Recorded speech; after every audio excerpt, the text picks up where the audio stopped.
I am your host, Yaira Awuno, and I want to say a special good morning to all the September babies. It is our month, and we are here to celebrate it in grand style. A happy birthday to all September babies, as I am one myself. So, of course, this is a special introduction for us. Now, we're coming to you live from the studios of Clogtv. You can also catch us on GoTV channel 184. And if you're not in the comfort of your home, you can join us via social media, especially on Facebook and on YouTube. Join in the live stream there, and of course you can join the conversation. Send in your comments, your birthday wishes to us as always. Now the conversations for today, as always, I'm losing my breath actually, I can't catch my breath. I was dancing. Yeah. No, the conversations for today are actually very interesting. As you know, the Koko Digest Morning Show always brings us interesting conversations. On the lifestyle segment, we're going to be doing, something about workouts on a budget. So how to use household items to help boost your fitness energy. And then on the main segment, we're going to be talking about the Akwetia by-elections and everything that's going to be happening there. So you can join in our three able gentlemen in that conversation there. And sports and business will be bringing us news as always. And of course, you can always join us, text a friend, call a friend to join in the conversation. For now, let's prepare to be motivated for the new month.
Yes, as the new month has begun, Koko Digest Morning Show does its very best to motivate our viewers and ourselves. And today's quote is saying, "Man is nothing else but what he makes of himself. Man is nothing else but what he makes of himself." And this is by Jean-Paul Sartre. And this quote is just a reflection of one of the very central ideas of existentialist philosophy. Now, Sartre believed that unlike objects, which are like, a knife or a chair, for example, that are created for a specific purpose, a clear purpose, as tools or as weapons or, a utility. Now, human beings are not born with a predetermined essence or role. There is no fixed script for us to fulfill, waiting for us to fulfill in any way. Instead, we are born free, and our essence is created through the choices we make. Now, this means that the existence precedes essence. We first exist, and only later, through our actions, do we define who we are. A coward is not born a coward, but becomes one by repeatedly choosing fear over courage. A generous person is not a predetermined generous person, or is not predetermined to be generous, was not born that way, but becomes so through acts of giving generously. Importantly, he also emphasizes that both freedom and responsibility are key here. And while it is liberating to know that no external force, whether fate, tradition, or even divine will, dictates our identity, it also places a very heavy burden on us. Now, this burden is just basically that we cannot simply blame our circumstances or destiny, but we are accountable for who we become. To live authentically, therefore, is to consciously embrace this freedom and responsibility, making choices that reflect the kind of person we wish to be. Sartre's quote is both empowering and challenging, and it empowers us by reminding us that our lives are not fixed. We can always shape and reshape ourselves, but it also challenges us because it leaves no excuse. We cannot escape the fact that we are, in the end, the product of our own choices. Now, this goes both ways. Sometimes we think that maybe because you're at a certain age, you cannot restart your life, redo something because of your age or because of whatever circumstances you've been through. But this quote is telling us that we are not defined by any pre-existing force or anything. You can just redefine yourself by your choices. You can make a different choice. You can start that thing you want to start. And in the end, it's all about the choices you made. Who you become is all based on the choices you made. And as this month is beginning, I mean, this is a very profound quote for all of us to, as we are all talking about the great locking, especially on social media, that these next 4 months are going to be, putting our foot down and doing the necessary things we need to do to achieve our goals. This quote is very, very important and it's actually essential for us. And I hope that you're motivated today. Share it with somebody, share it with a family friend, share it with a loved one, share it with a friend or family, and give us your thoughts on it on our social media platforms. Up next is the online and print review with my co-host, and we'll be right back.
Yeah, welcome back to the Koko Digest Morning Show. And if you're just tuning in, we're about to have our newspaper review. And I have my co-host here with me in the persons of Miss Miriam Obnadidi and Mr. Peter Nsia.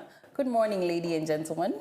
Good morning, Yaira Awuna Williams, birthday girl. Miriam. I'm so excited this morning. I don't know why, but I'm taking it upon myself to, personally celebrate you today on the Koko Digest Morning Show. Ever since we started, Yaira, you've been amazing. You've been incredible. Holding the show, together for the past 1 year with the support of your colleagues. We are so excited, to be celebrating this day with you. And Peter, let me ask you, what notable thing would you say about Yaira ever since you encountered her? I know she's your teacher, but yes, so she's impacted us in so many ways. But one thing we used to say is, anytime we see her, we mention her name. My name is Yaira Awono. Stay tuned. I mean, she's impacted us a lot. She took us through some, news reading and all that. Yeah. And so she's a full lecturer. Those who have not encountered her. I always ask her, Yaira, why didn't you pursue medicine? I mean, when it comes to health-related stuff, Yaira is top-notch. And one thing I like about her is her pursuit for perfection. Like, she's a perfectionist. Yaira will not see something go wrong and keep quiet. She'll talk about it. And I'm always like, Yaira, this is a creative industry. Yaira, please allow us. Yaira, no. So today being your birthday, marking a significant age, I think God has been good to you. And we here at Clogtv, we have a special birthday, request. But here we have to celebrate you again. And so God richly bless you, and Amen. May God increase you. Amen. May God, enlarge your coast. Amen. May this year come with more blessings and additional money, because you love money. Thank you so much for your kind words. And I mean, I wanted to say something. You also. The prophetess has spoken, and so there's no need to. I mean. Thank you so much. Thank you, Clogtv, for your warm wishes and the kind words. Please, it's okay. Let's get to business. It's not the era show. Intermittent. Right. Okay, so I'd like to remind my viewers or our viewers to send in their comments on the trending issues, whatever is happening in and around your neighborhood, vicinity. You can share with us and also share your opinions on what's happening as we also discuss the major trending issues to our WhatsApp number that's displayed onto your screen, or to our YouTube or Facebook live stream. So let's get into what's happening. You finished trending me, so it's okay. Now let's go to what's happening in the world. So maybe you'd like to go first. Okay, so Yaira, a lot has been happening in Ghana. And I'll just start with a soft one, and then we'll move into the hard one. Right. And so over the weekend, we had the 1 week celebration of High Life legend, very anticipated 1 week celebration. And I must say, it was an eyesore. The numbers, a lot of people, passing through, notable dignitaries, politicians, a whole lot of people. And the donations were amazing, from former President Nana Akufo-Addo to members of parliament to even the Ghana Police Service. They really showed that number true love. And we are all waiting for the burial day, the actual burial day, and that will be held in Kumasi. Right. Now, away from that, yesterday, something shook the grounds of Ghana as we saw a press statement from the presidency which said that the Chief Justice Gertrude Tokuno has been removed from office. And to many people, it was like expected, because of how the process was going and all that. But to others, they felt the woman, didn't really deserve this kind of removal. I mean, they needed to take their time and go through the process. But let me just read a bit of it, and then Peter will come in. So President John Dramani Mahama has with immediate effect removed the Chief Justice, Justice Gertrude Araba Isaba Saki Tokono, from office in line with Article 146 of the 1992 Constitution. This follows a report from a committee of inquiry that investigated a petition filed by Mr. Daniel Ofori, which accused the Chief Justice of stated misbehavior.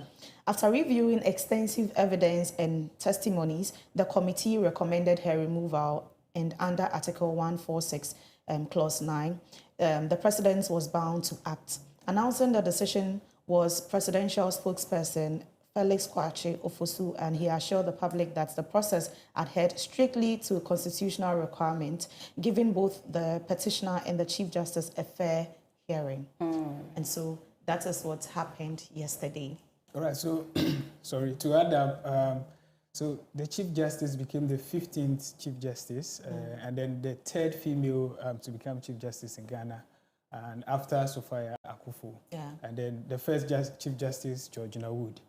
And so this started, this whole issue started shortly after the President, John Dramani Mahama, was sworn into office. And then we heard that 3 petitions have been forwarded to him. And then as the law required, he forwarded them to the Council of State to check as to whether there's a prima facie case. And then they in turn returned to the President indicating that there is. And so with immediate effect, the President suspended the Chief Justice to allow, investigations and all that. And then as the law required, as she was suspended, a 5-member committee was set up to actually investigate what actually transpired. And so after that, yesterday we saw the report. And then going forward, we heard that there were 3 petitions that were sent. That is Mr. Daniel Ofori's petition, one from Shining Star, and one to Akamda or something. I can't get the name right. So 3 petitions. And yesterday, the chairman of the committee, Mr. Gabriel Scott, said that this is 1 out of the 3 petitions. And so as time goes on, they will come up with the 3 remaining. And then the charges that were, leveled against him, her, is stated misbehavior, incompetence, and inability to perform functions arising from infirmity of body or mind. And then one interesting thing is that, yesterday Felix Ofosu stated that both parties were given fair hearings and all that, and then it is constitutional. So yesterday, the chairman said that the petitioner had 13 witnesses and 4 lawyers. And then the Chief Justice also had 12 witnesses, including experts, and 4 lawyers. And then these people came together to go through the report we received yesterday. And like you rightly said, so this is going to be the first time in history in Ghana that a Chief Justice has been removed. Yes. So fast forward, today is a significant day, the day we've all been waiting for. And it's 7. And so the elections at Akwatia has already started. It was slated to start at 7:00 a.m. And then the Eastern Regional Director, John Appiah-Bafo, in a press statement, made it known to us that everything is set, all the ballot papers, everything was set as of yesterday. And that about 484 people have been trained to ensure that, EC officials, to ensure that this election runs smoothly. And then a little background, Akwatia has 21 electoral areas with 119 polling stations. And so today, the total voters we are expecting 52,328. So these are registered voters we are expecting to cast their vote today. And then the issue is that one may ask, why is all attention at Akwatia? And then the IGP also said he has deployed over 5,000 security personnel to Akwatia. This is because over the years, since 1992 to date, Akwatia has been a spot of, you know, some misunderstandings and violence and all that. And then you can even relate it to, you know, the country at large. So from the Fourth Republic till now, like in this Fourth Republic, we've had about 31 by-elections, with the NPP winning 15 of them, and then the NDC winning 13, CPP winning 1, and an independent candidate also winning 1, somewhere in 1995-96, Navrongo Central. Okay. And so over the years, when you take a look at the Akwatia by-elections, the history, from 92, the NDC won, 96, NDC won, and then 2000, 2004, 2008, the MPP won, with one candidate from 2000 and 2004 winning it 2 times. And so the MPP won it 3 consecutive times. And then from 2012, the MPP won. And then 2016, the MPP came back again. And this time around, it was a woman who won. And then 2020, the NDC won. And then 2024, and there's Kumi, who just passed away, won on the ticket of MPP. And so going forward today, I know on the main segment, we'll break down the history, the numbers, and everything relating to, you know, the elections so far. And then the question is, today, when you take a look at the 2 candidates, in as much as 3 political parties are contesting for this, it is the 2 that we are all, you know, actually thinking about, MPP and then NDC. Yeah, multi-party system, acknowledge everybody duly. Exactly. So we have a representative of the LPG, and then we have the MPP and then NDC. So the NDC's candidate is Bernard Bedu, and the MPP's candidate is Solomon Asumadu. Now, when you take a look at their profession... Well, I wanted to ask that, aside the LPG, no other party came up to... I mean, one other party came up, but they got disqualified. Yes. Yeah. And then I also wanted to ask you, so because of this by-election, I mean, considering the time, some people may have just turned 18. Was there any provision made for, you know, new voter registrations and things like that? Or they have to wait till the next... I'm sure because of the time. We didn't hear anything like that. Yeah. Okay, so let's move forward. Yes, so when you take a look at the profession of these people, you know, Ernest Kumi was, let's say, becoming a lawyer. So a lawyer by profession, he is becoming a lawyer. And now when you look at the man replacing him now, Solomon Asumadu, he is a miner. And then the NDC's candidate is also a lawyer. Now, when you take a look at Akwatia is known for mining.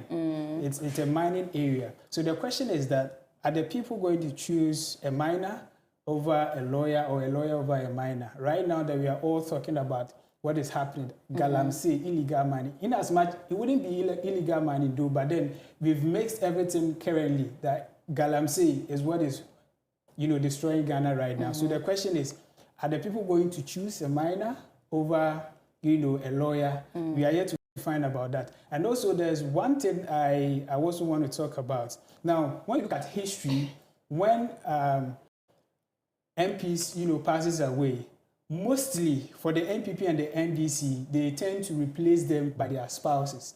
This time around, it wasn't like that. With that, we can talk of the Ayawasu West Wogon, and then we can talk about the Fansipin and all that, where they were replaced by their spouses. And then, so this time around, he wasn't replaced by his spouse. Rather, they appointed a minor. So the thing is that, are the people going to vote because of, so the thing is here too, sympathy or incumbency. Right now, when we talk about incumbency, it means that we are looking at the party in power who can actually facilitate developmental projects.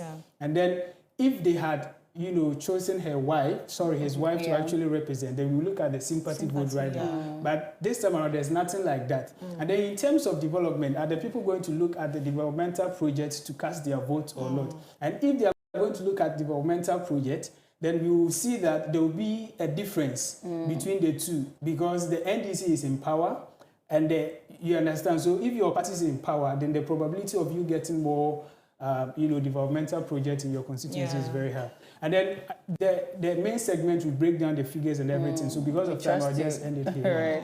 I think maybe I'll just send my question to them. But I wanted to ask whether, you know, the deceased being replaced by the spouse, whether it's constitutional, whether it's right, because the person who was elected there probably has qualifications or some credentials that made them, eligible for this. Now, the spouse may or may not have said credentials, and then replacing them just, for the fact the sympathy and getting the sympathy votes. Is that something that maybe we should allow to continue? And is it also even something that can be backed by law? That's what I wanted to ask.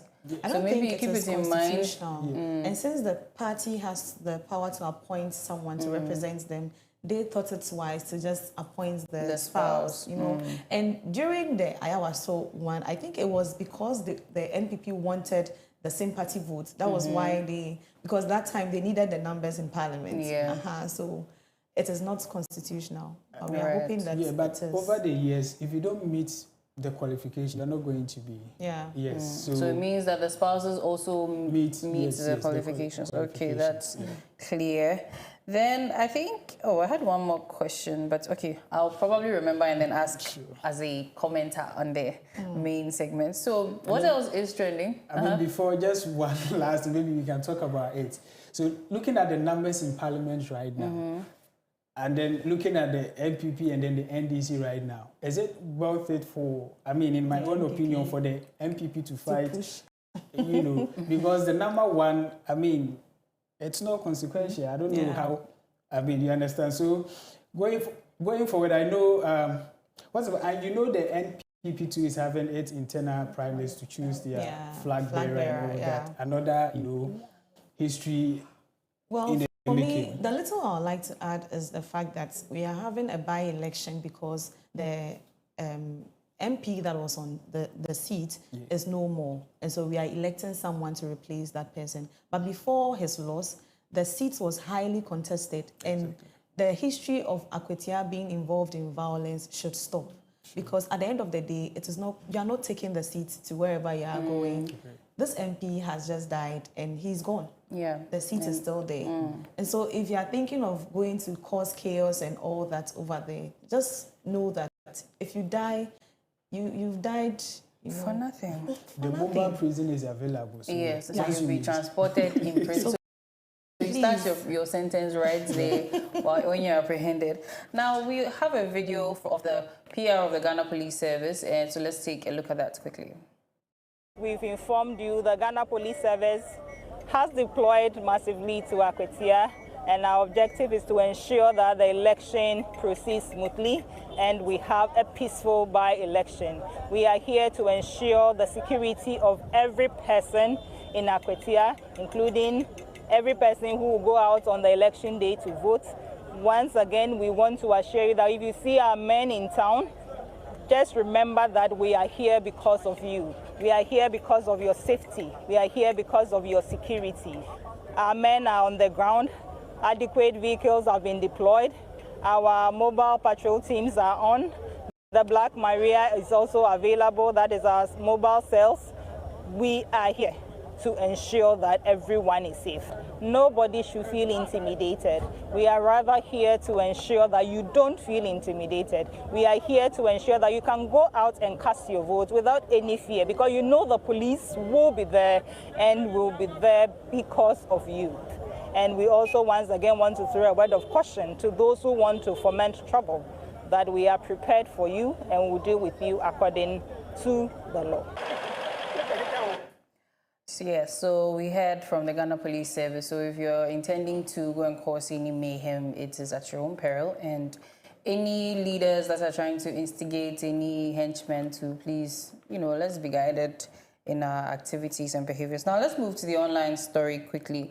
As I think you don't have your newspapers today, no? All right, okay. Because we wanted to celebrate you. Happy birthday to you. Thank you, Miriam. Thank you. After here, we ask your age. So, yes, yes, very important. We don't ask a lady her age. So we should we? Okay, it's okay, it's okay. Right.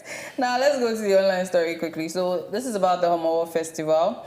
And police warn traditional leaders and their supporters to adhere to security arrangements.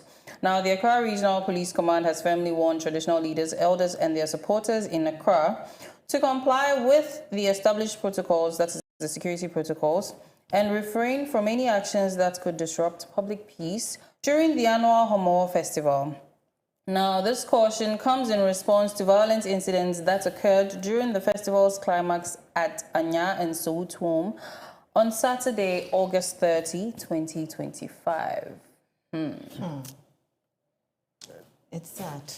Yes, I think some people lost their lives. Yeah. Yes, some too were very injured. Festival that is supposed to be celebrated to, showcase our victory over hunger. Come together.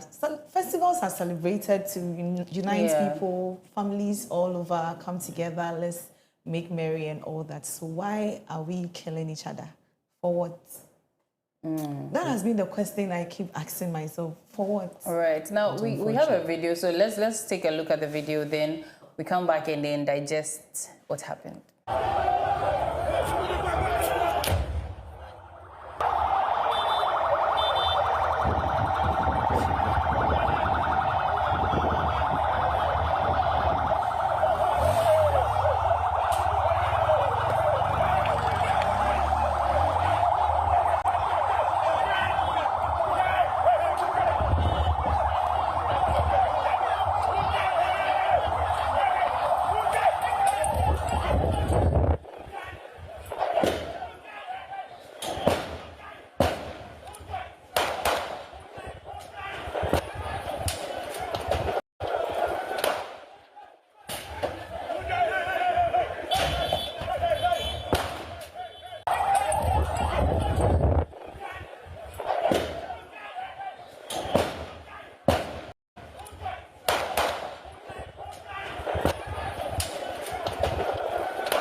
So we just saw the video, and yes, it seems violence still ensues even when it's time for, a lot of unity and camaraderie. Still, some way, somehow, people find a way to be violent against one another. So you were giving us the essence of festivals before we saw the video.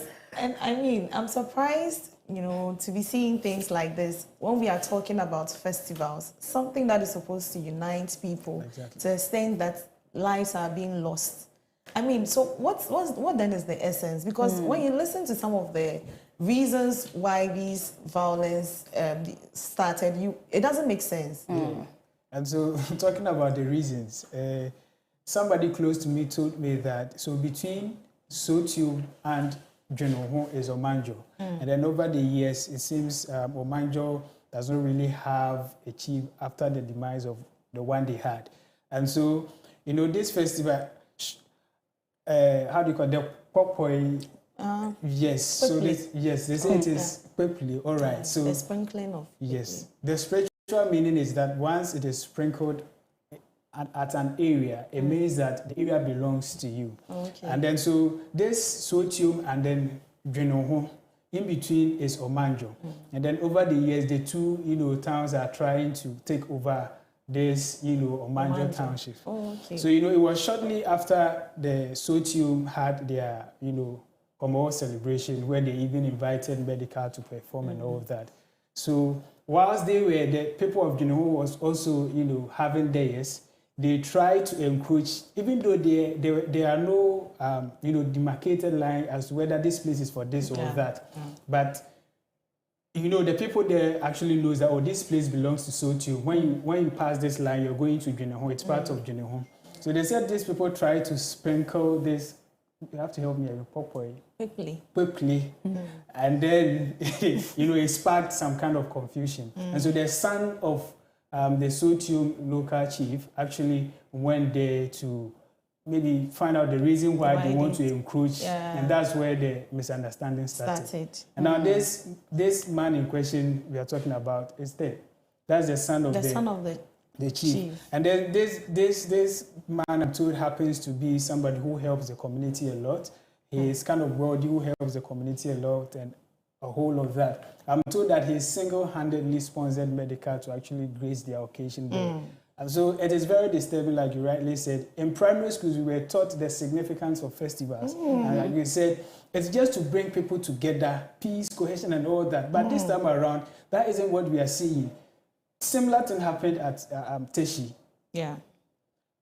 I mean, the call of there were several warnings meted out with the Ghana Police Service warning chiefs and their supporters that they should adhere strictly to the laid down rules and protocols. But still, you know, we heard the Accra High Court even placing injunction. But still, it is happening. So I think that with this land, so I'm sure it is land issues. With these land issues in Ghana, it is killing a whole lot of people. It is taking the lives of innocent people. So I think it is high time the chiefs, in consultation with whoever that is involved, sit down and, you know, demarcate the routes. I mean, so we say from Teshi to this place belongs to these people, this place and this, so that there will be understanding. So when it's time for festivals, nobody will try to encroach or do whatever it is.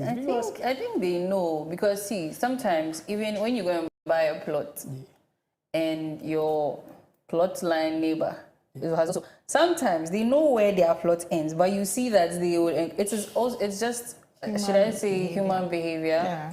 Then also, I think that it goes beyond this, but rather the fact that our system started out with traditional leadership, and then now coming to have, you know, Western culture, you know, integrated into our lands, into our systems, and now it's like, okay, so our chiefs are here, but he doesn't have the power, or we shouldn't listen to our chief, we should rather listen to DC or MC. I think that maybe some education should be given, and then also these chiefs, these leaders should be given some amount of power that they can actually, you know, what's the word I'm looking for? You exert over the people that, okay, now the highest authority in the land is the president. Now there's a chain of command, and we are the local heads and everything, but we need to make sure that there is a sort of middle ground, is where there's a meeting of the opinions or the rules, that the traditional rules and the, maybe should I say, more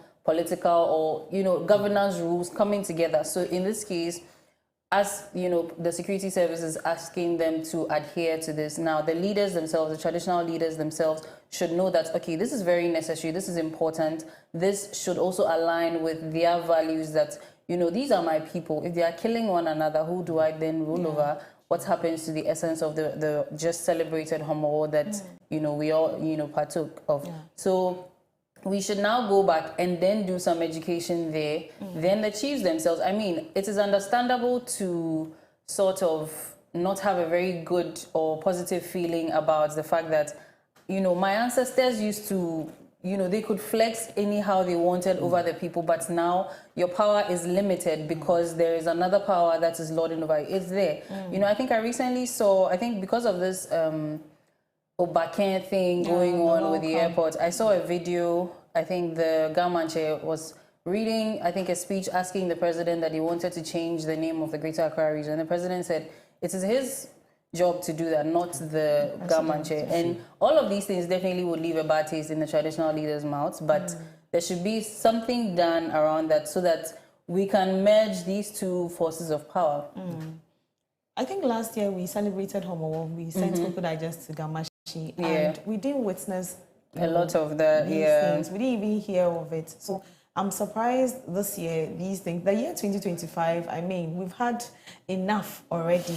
We are pleading with, you know, our brothers and sisters, wherever they are. I don't want to just focus on the Gans or Gan base because it's their festival. Akwetia election is also ongoing. There are so many things that can, you know, start, bring up violence and all that. So we are just entreating all of us to live peacefully and let's love one another. Right. Thank you all so much. So Peter, do you have any last words? 2 seconds, then we wrap up. I mean, we've said all, and then the election is ongoing.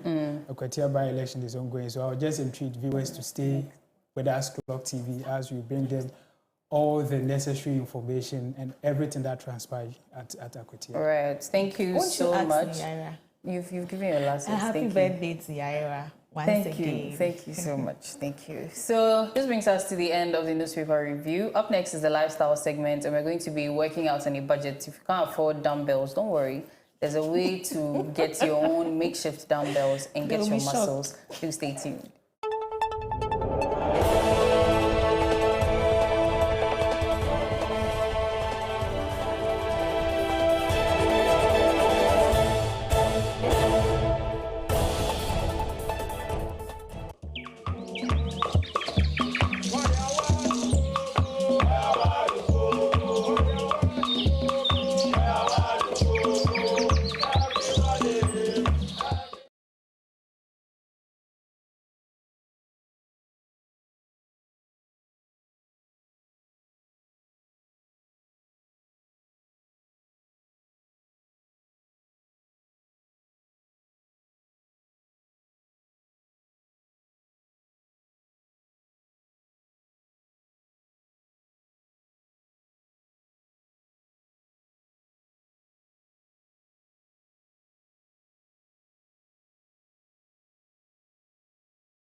Morning show here on Clogtv. I am Miriam Abna Adede, and just as you can see, I am, ready to have a workout session.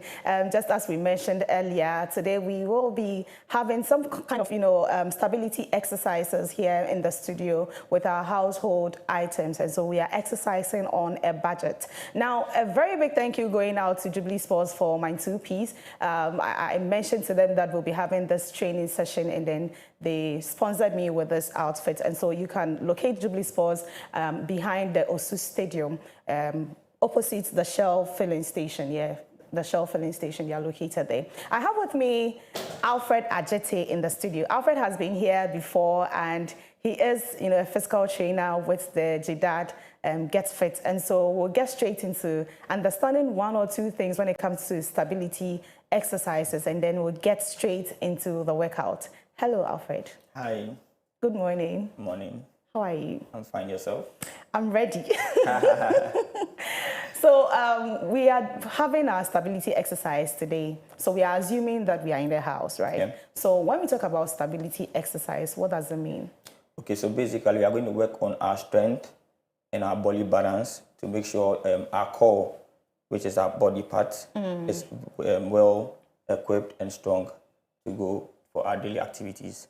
Oh, okay. And do we need a professional gym equipment when doing this, or we can do it anywhere at all? Anywhere at all, in your room, outside, anywhere, because it's not everybody who can afford the gym. So anything around your environment, you can use it to do this workout. Okay, and how effective are these household items when we are using them for our exercises? Because I can see bottle filled with sand. Yeah.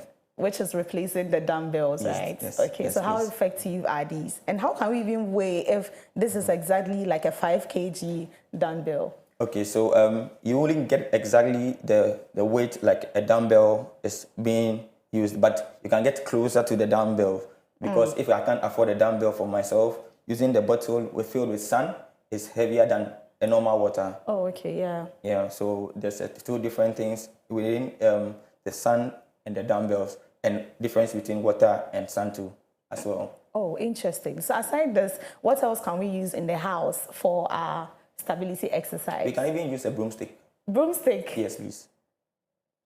yes, the broomstick. How? Is it the long one? The long one, yes. Oh, okay. Yes, we can use a broomstick. But because we can't give our viewers everything the same day, we'll do some, then later we'll put some in the fridge for them. Hey, what about the cooking stool, the small one? The small one can be used, any equipment at all in the house can be used cautiously, because you can't go and stand on a kitchen stool and be jumping over and over and over without being careful. Yeah. So everything in the house can be used, even your couch can be used to do an exercise. Oh, okay. But how are you going to do it? That's matters the problem, yeah. Most.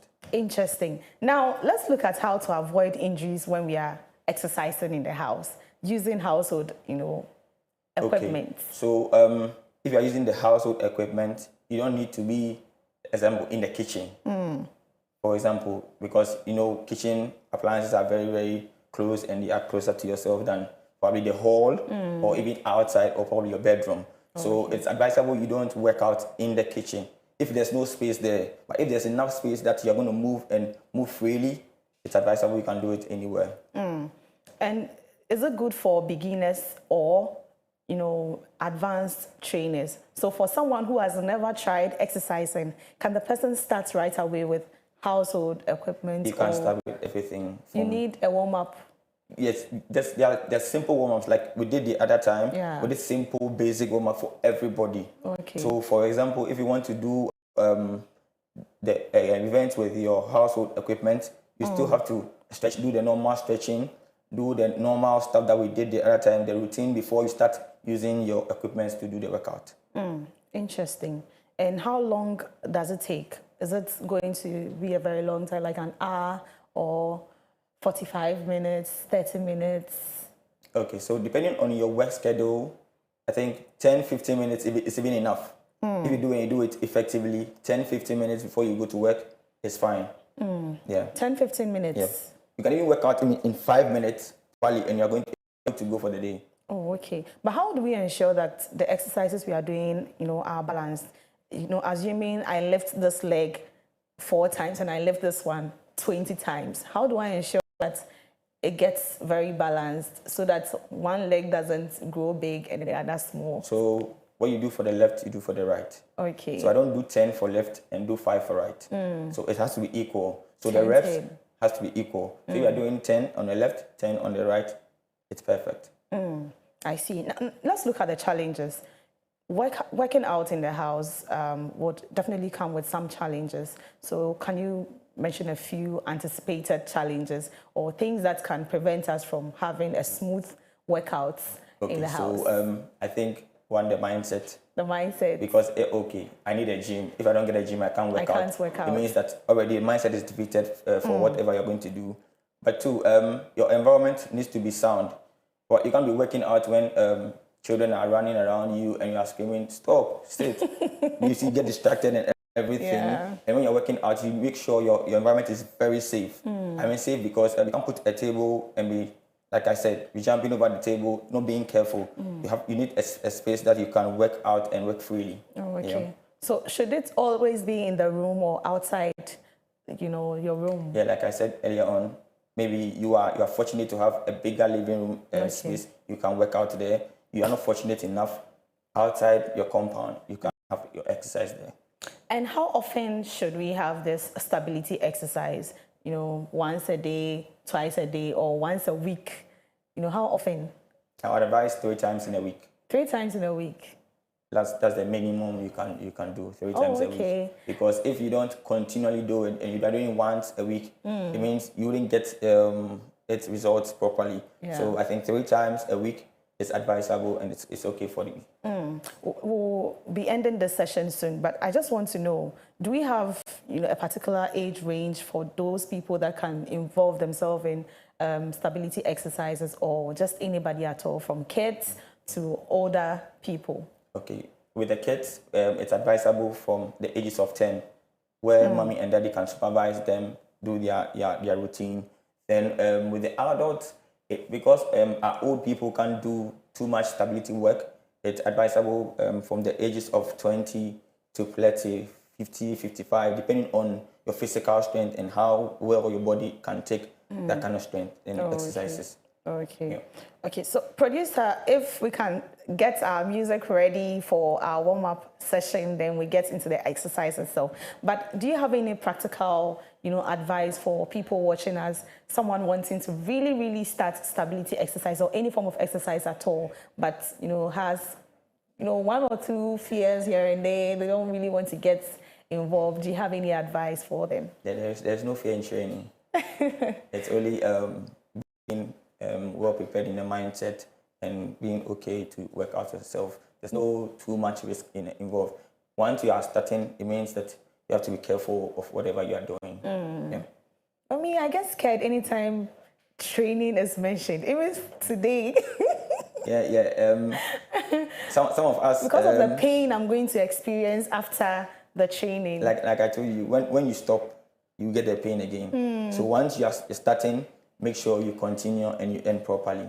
Because if you don't start well, you don't end well, you still feel the pain. It's either you go through the pain or you don't start at all. Yeah. But once the pain is gone, you can do anything you want to do. So no pain, no gain. We are ready to get into it. And so if you're in the house watching us, just get up and get your chair ready and then maybe a bottle of water so you can join us in this demonstration. And so our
Or you want us to continue? Let's continue.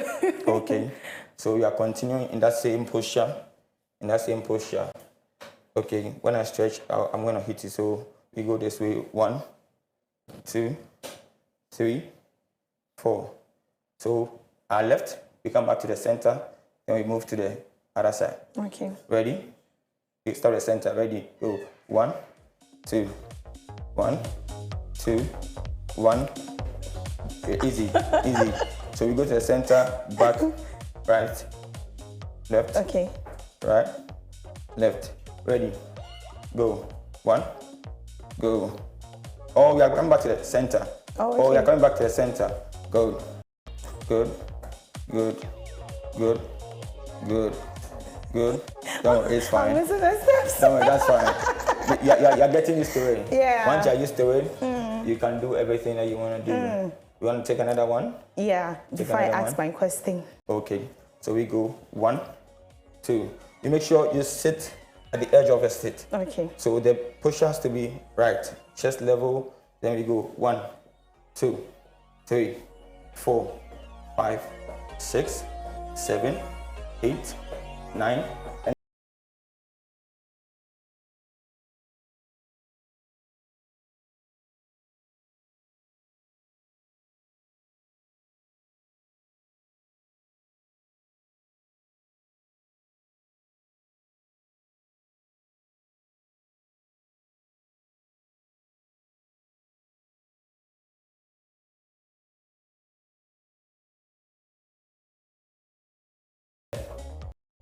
now you can ask the question.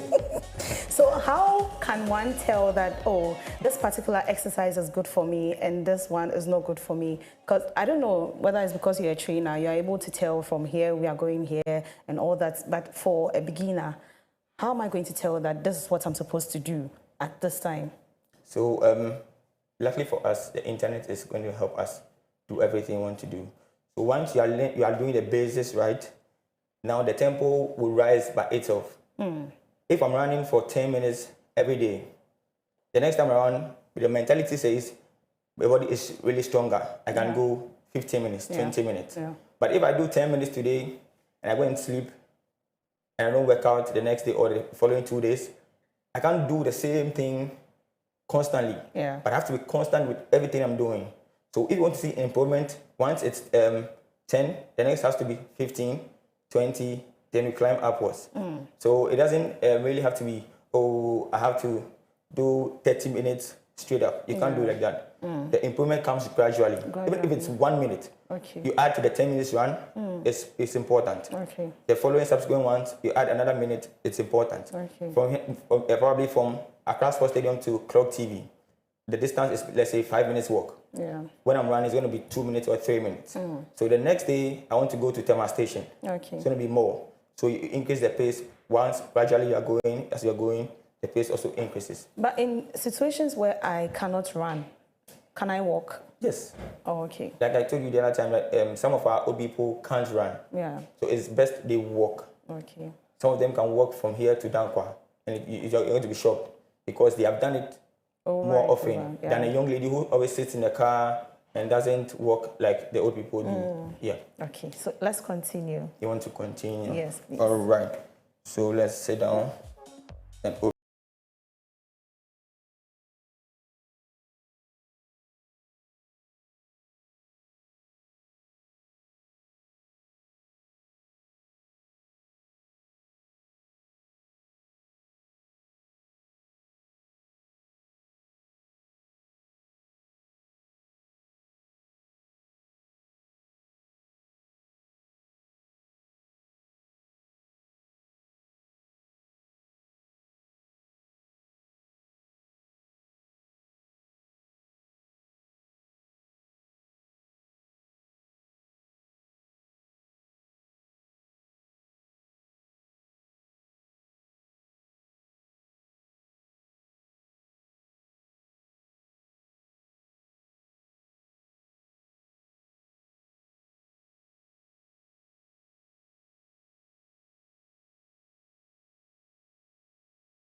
Our time is up, but I was really enjoying this. I mean, I can feel the, pace starting, and Benedict Nketiah is just smiling behind because he's also a trainer.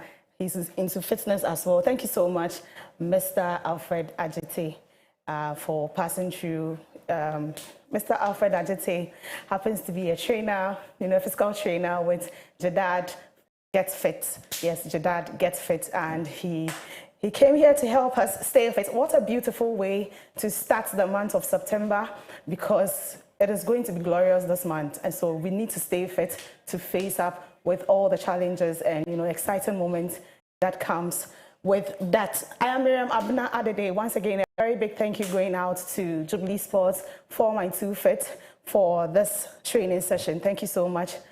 And Jadad also, thank you so much for giving us Mr. Alfred Ajite. We are so much grateful. Now, let's do some birthday celebrations and then we'll be out. I heard today was your birthday.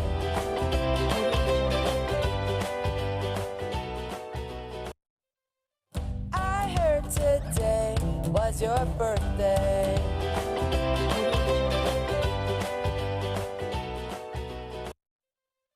I heard today was your birthday.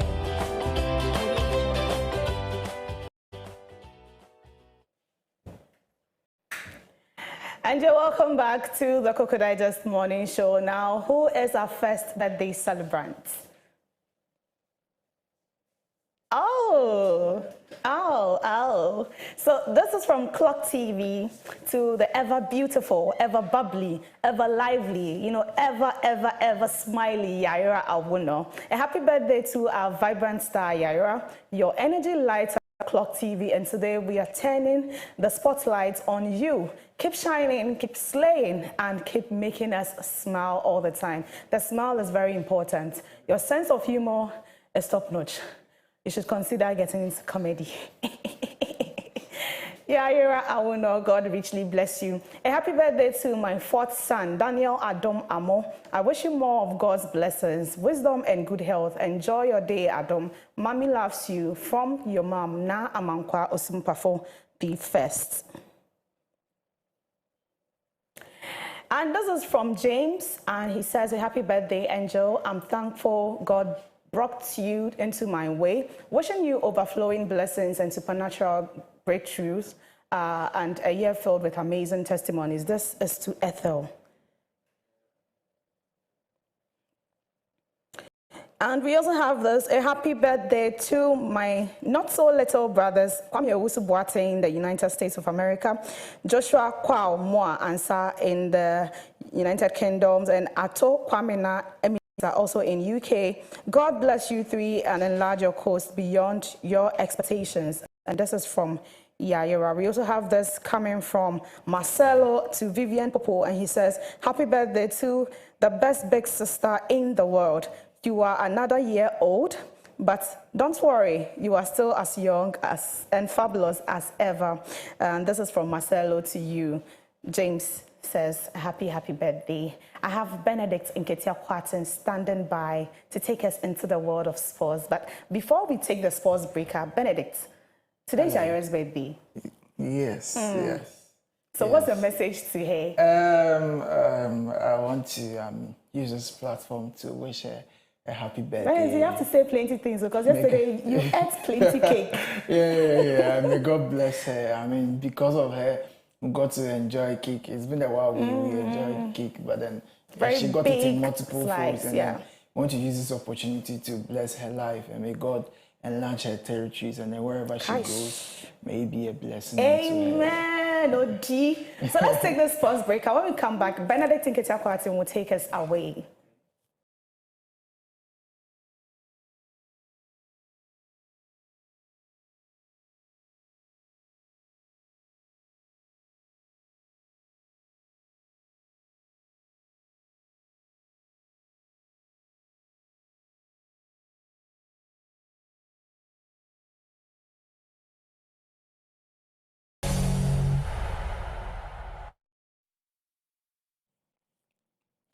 Hello, lovely viewers. It's yet another bright morning day, and this is the 2nd of September. We are in the new month, the last quarter of the year, and we are coming to you live from studios of Clogtv. This is a sports update segment, and of course, we are bringing you nothing but the best in the world of sports, and we are covering all the action, both local and international. My name is Benedict Nketia, and today we are diving right into the world of sports. Having me here with me, we'll be going through some of the headlines.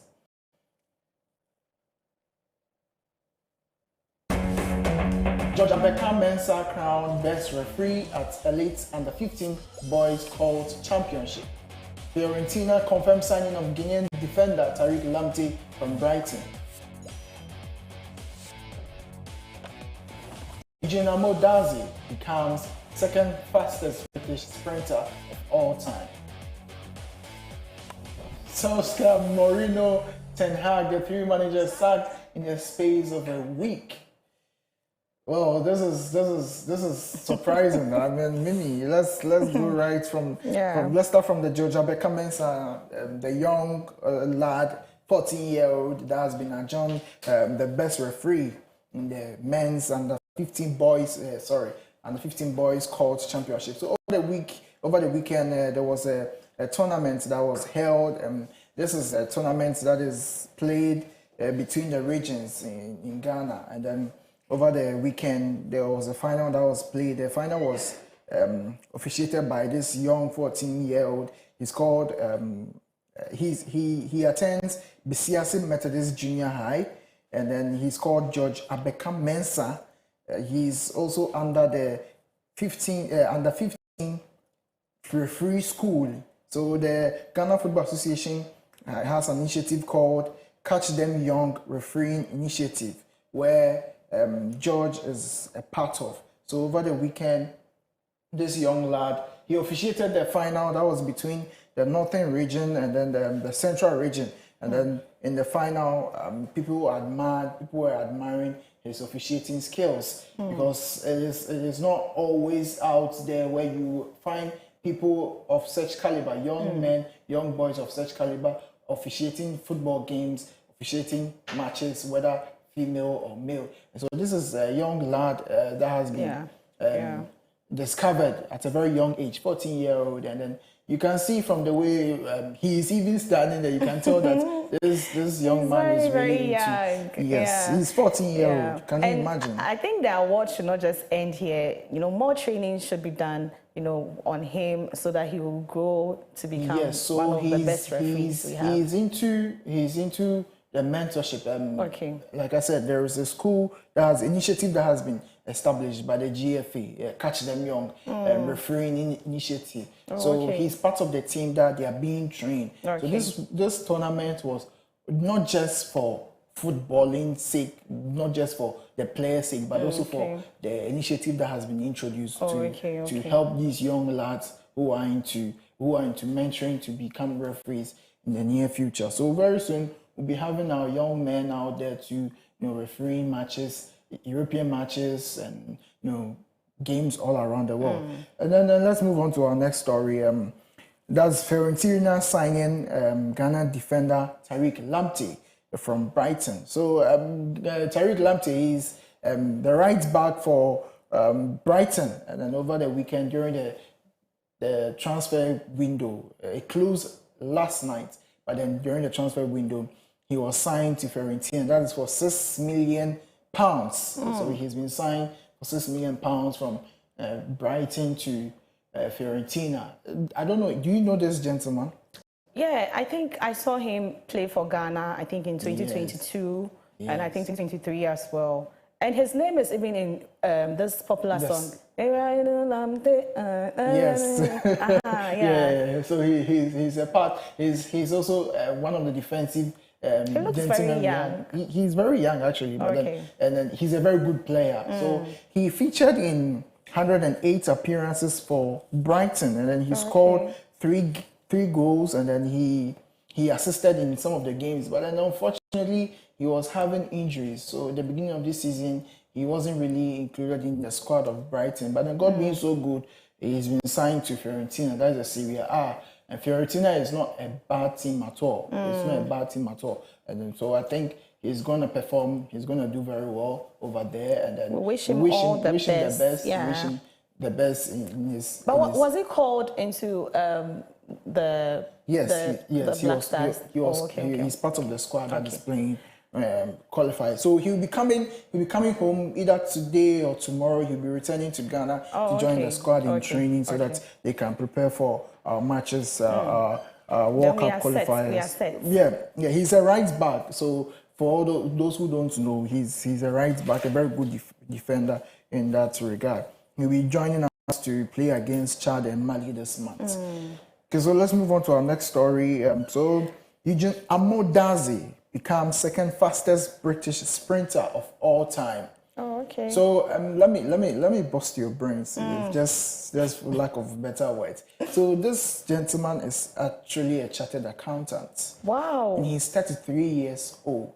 Wow. Yes. So unlike most of our athletes out there who were discovered when we were in university, when we were in high school, this gentleman is actually he got into the athletics after university. He's 26 years. That was when he was 26 years old.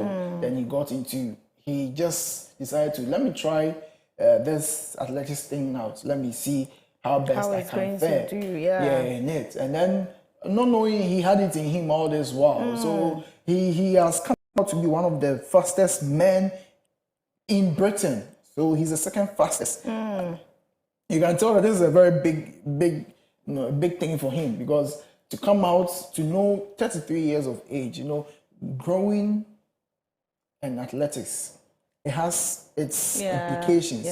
You can get to a certain age and then you lose whatever you had years back. But then this gentleman, at the age of 33 years, he clocked a time of 9.87 seconds in 100 meters race.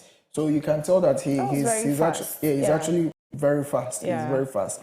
Unfortunately, he discovered his talent at an earlier age. But then it's still not bad. And it's a plus for Ghanaians as well. I mean, the name Dazi, Amodazi, So you can tell that I do feel. Of course, they're putting the name of Ghana. And he's a chartered accountant. Out there. Of course. Yeah, so imagine someone who has studied this far to become who he is and then venturing into the world of athletics. But he's good, and we wish him the best too as well. Wherever whatever competition he will get into, we pray that the God of Ghana will be with him and carry the flag. I mean, he's representing Britain, but then his name is still everywhere he goes. You know he's a part of us. Yes. Let's move on to the last story. A very interesting story. Ole Gunnar Solskjaer and then Mourinho and Ten Hag. That is the three managers that have been sacked in the space of 1 week. They are managers of which club? Okay, or which so well, I hope it's not Manchester United. we are coming. We are developing a story. So Ole is the manager for Besiktas. Oh, okay. Okay, and Mourinho, Ten Hag. The similarity between these three coaches, that is where my interest is in, is that they are all past coaches of Manchester United. So they have an history. Yes, that is where this is coming from. So this is where the problem is. These three coaches, it started from Mourinho. Mourinho couldn't hold the team. I mean, he tried for a while, and then he passed it on to Ole, and then Ten Hag. And then eventually they all had to leave. They were all sacked because they were underperforming. And then they had to move to different teams. So Ole was coaching Besiktas. He was sacked just last week because he failed to qualify for the Conference League. And then he exited from the Europa League. And then Mourinho was dismissed just a few days later. He was in Fenerbahce. He was supposed to qualify for Champions League. But unfortunately, Mourinho couldn't. Jose Mourinho, the chosen one, we know him. That is his nickname, the chosen one. Unfortunately, he couldn't qualify with Fenerbahce. And then Eric Ten Hag just yesterday, just yesterday, he was also dismissed by Bayer Leverkusen. But then Eric Ten Hag's issue, it's sad because he only worked for 2 days. He played 2 matches. Oh. Let me get my words right. He played just 2 matches for the team. I mean, aside the preparation, the games he played, and all that, he played just 2 league matches. And then they drew 3-3 against a 10-man Werder Bremen, and then he lost 2-1 against Hoffenheim, which is very poor. Because, I mean, for the caliber of Eric Ten Hag and the team that he's coaching, we're expecting him to do better. And for Jose Mourinho started with Pep Guardiola. He started with Luis Enrique, and then these two other managers are doing quite well. I can't say much for Pep Guardiola, but then I think it's just the beginning of the season. But you can see that he's for someone said he's in his diminishing returns period. He's diminishing, but I can't say that for Jose Mourinho. Someone said, Manchester United will stain your white. Yes, that is unfortunately you can be clean as whatever, but the moment you work with Manchester United, these gentlemen were very good in their teams they were coaching before they moved to Manchester United. They only came to come and help Manchester United. Unfortunately, they were dismissed, and then since then, their lives have never been the same. Unfortunately for them, and then this is where they are now. 3 managers that have been sacked in the space of 1 week, in the space of 5 days, in the space of 5 days. 3 past managers of Manchester United have been sacked, and then this is their dilemma now. Sorry about their loss, and then I hope Manchester United, they are learning something. I hope they are doing something. Yeah, and this should also be a sign to all other, managers out of there. Clubs, because I mean, people are watching. People are really watching. They think it's just them, but then that is it. And then the period for managers, I must say, it's sad to say, but it is coming to an end. We saw a certain kind of managers that came to pass through. We have Carlo Ancelotti, and then all these people, they are passing, and then gradually another squad, another young set of coaches, Mikel Arteta, they are coming up. They are quite young, and then you can tell that they also have the energy to carry the teams. When it comes to sports and other things, I believe we should give more chances to the younger ones, because when you are young, the brain is very fresh. For coaching is more like presidency. Okay. You need a certain kind of experience to coach, to manage a club. You're managing a club of people of different characters, people who have different qualities, and you have to make sure these qualities complement or improve whatever you're trying to bring out. So it comes with a certain kind of intelligence, a certain kind of experience. And these experiences, you may go to a coaching school, yes, but the years counts. That's true. So I think you have to be young, but not that young. 40, 45. You should have like 15 years experience in sports, 20 years of experience in sports, and then I think it can carry you. But then there again, anything can happen. I mean, the younger generation that is coming up, I can confidently say we are more equipped, we are more ready than the older age, and so I think we can do it if we want to. And then let me make this last story. It's a sad story. That is on behalf of the Barcelona fraternity. We lost a member, Osanju. I think most people on TikTok and then on Twitter X, they know about him. He's a Barcelona fan. He was actually suffering from leukemia, that is cancer of the blood. Unfortunately, he passed on yesterday. And then so sad, the fact that Barcelona couldn't win their last match against Rayo Vallecano, at least to bid him farewell. But then it's all good. In the next game, after the international break, we will definitely honor him. I promise you that wherever you are. I want to use this platform to send my condolence to his family, and then that is his dad, because that is all he has. has left now. His dad, and then I want to express on behalf of the Barcelona fraternity, send our condolences to his family and then his sympathizers. Rest well, Osanju, rest well wherever you are. And that is it for the sports update segment. Mimi, thank you for doing this with me. My name is Benedict Nketia Kwatin. Next is the business segment with Clement Yaban. Kwei.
Digest Morning Show. I'm your host, Peter Ensia. And now to our stories. The Ghana cedi continued to lose ground against major currencies in the last week of August. On Wednesday, August 27, it traded at 10 cedis 97 pesos to the US dollar, while the pound stood at 14.88 and the euro at 12 cedis 82 pesos by Thursday. August 28, the cedi had slipped further to 11 cedis 5 pesos to the dollar, 14 cedis 89 pesos to the pound, and 12 cedis 83 pesos to the euro. The weakening of the local currency has raised concerns among businesses and traders. The Bank of Ghana has assured the public it is taking steps to stabilize the situation. The central bank is also reminding institutions and individuals that the cedi remains the only legal tender under the Foreign Exchange Act. Pricing or invoicing in foreign currencies without authorization is prohibited. The directive covers transactions such as school fees, vehicle sales, real estate airline tickets, and hotel accommodation. Only expatriates and non-residents may be invoiced in foreign currencies, with payment required to pass through licensed banks. Away from that story, the Bank of Ghana says enforcement will continue and anyone found in the breach will face sanctions in line with the law. I beg your pardon, this is a part of the first story. And now to our second story.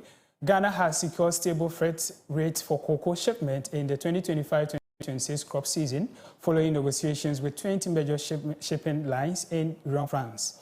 Under the agreement, freight charges to the UK have been fixed at £32 per ton, Northern Europe at €56.7, Brazil at $122.05, Japan at $111.39, and Mediterranean Europe at £63.63.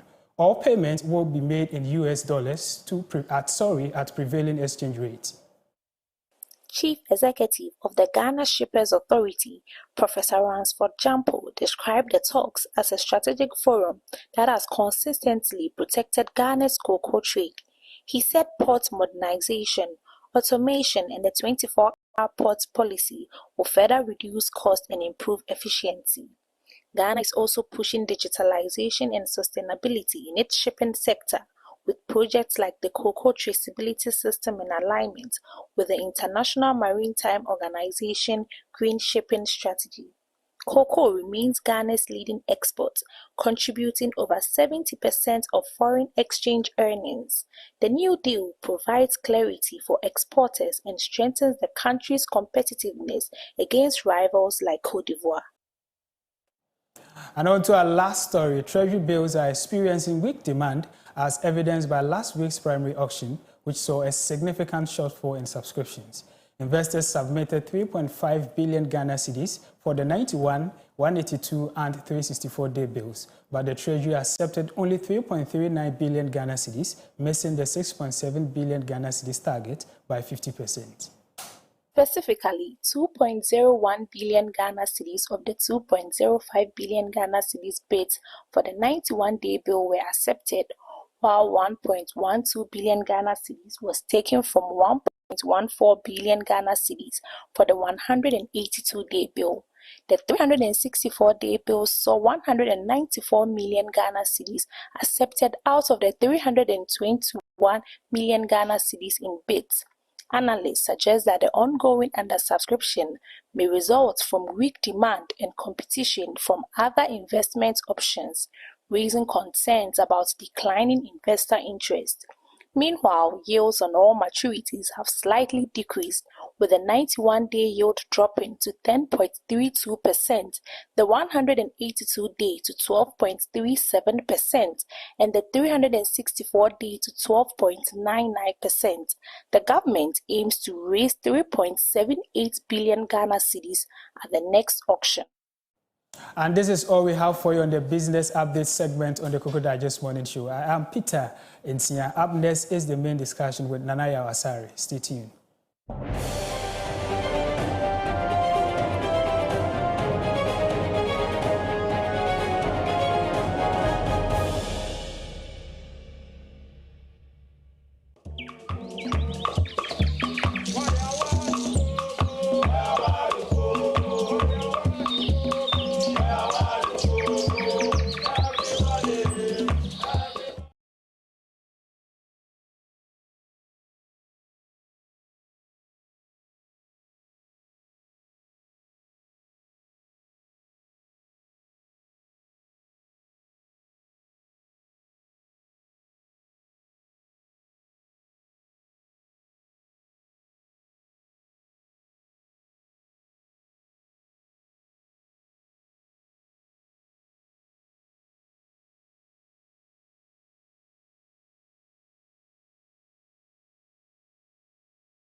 That's why we're here this morning on the Koko Digest Morning Show to bring you insights to talk about the historical context of the Akwetia by-election and also the by-elections in Ghana in general. What has it been? Is it likely that a certain party will lose the by-election?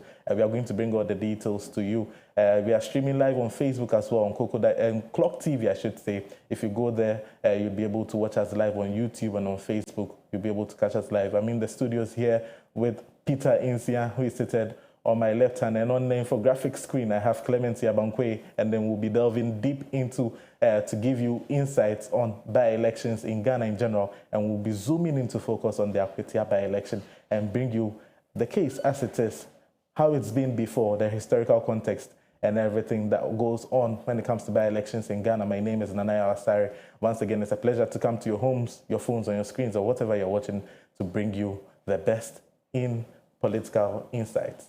Clement, Peter, it's a beautiful morning. Yeah. I'm sure the people in Akwetia are actually all anticipating, or maybe they should be getting right into action by this time, as the voting has commenced in a lot of places for some time. But before, let me just ask for the overview from Peter, from you first. How has the elections been so far? The build-up, the anticipation, the heightened expectation from the people all around. How has it been so far?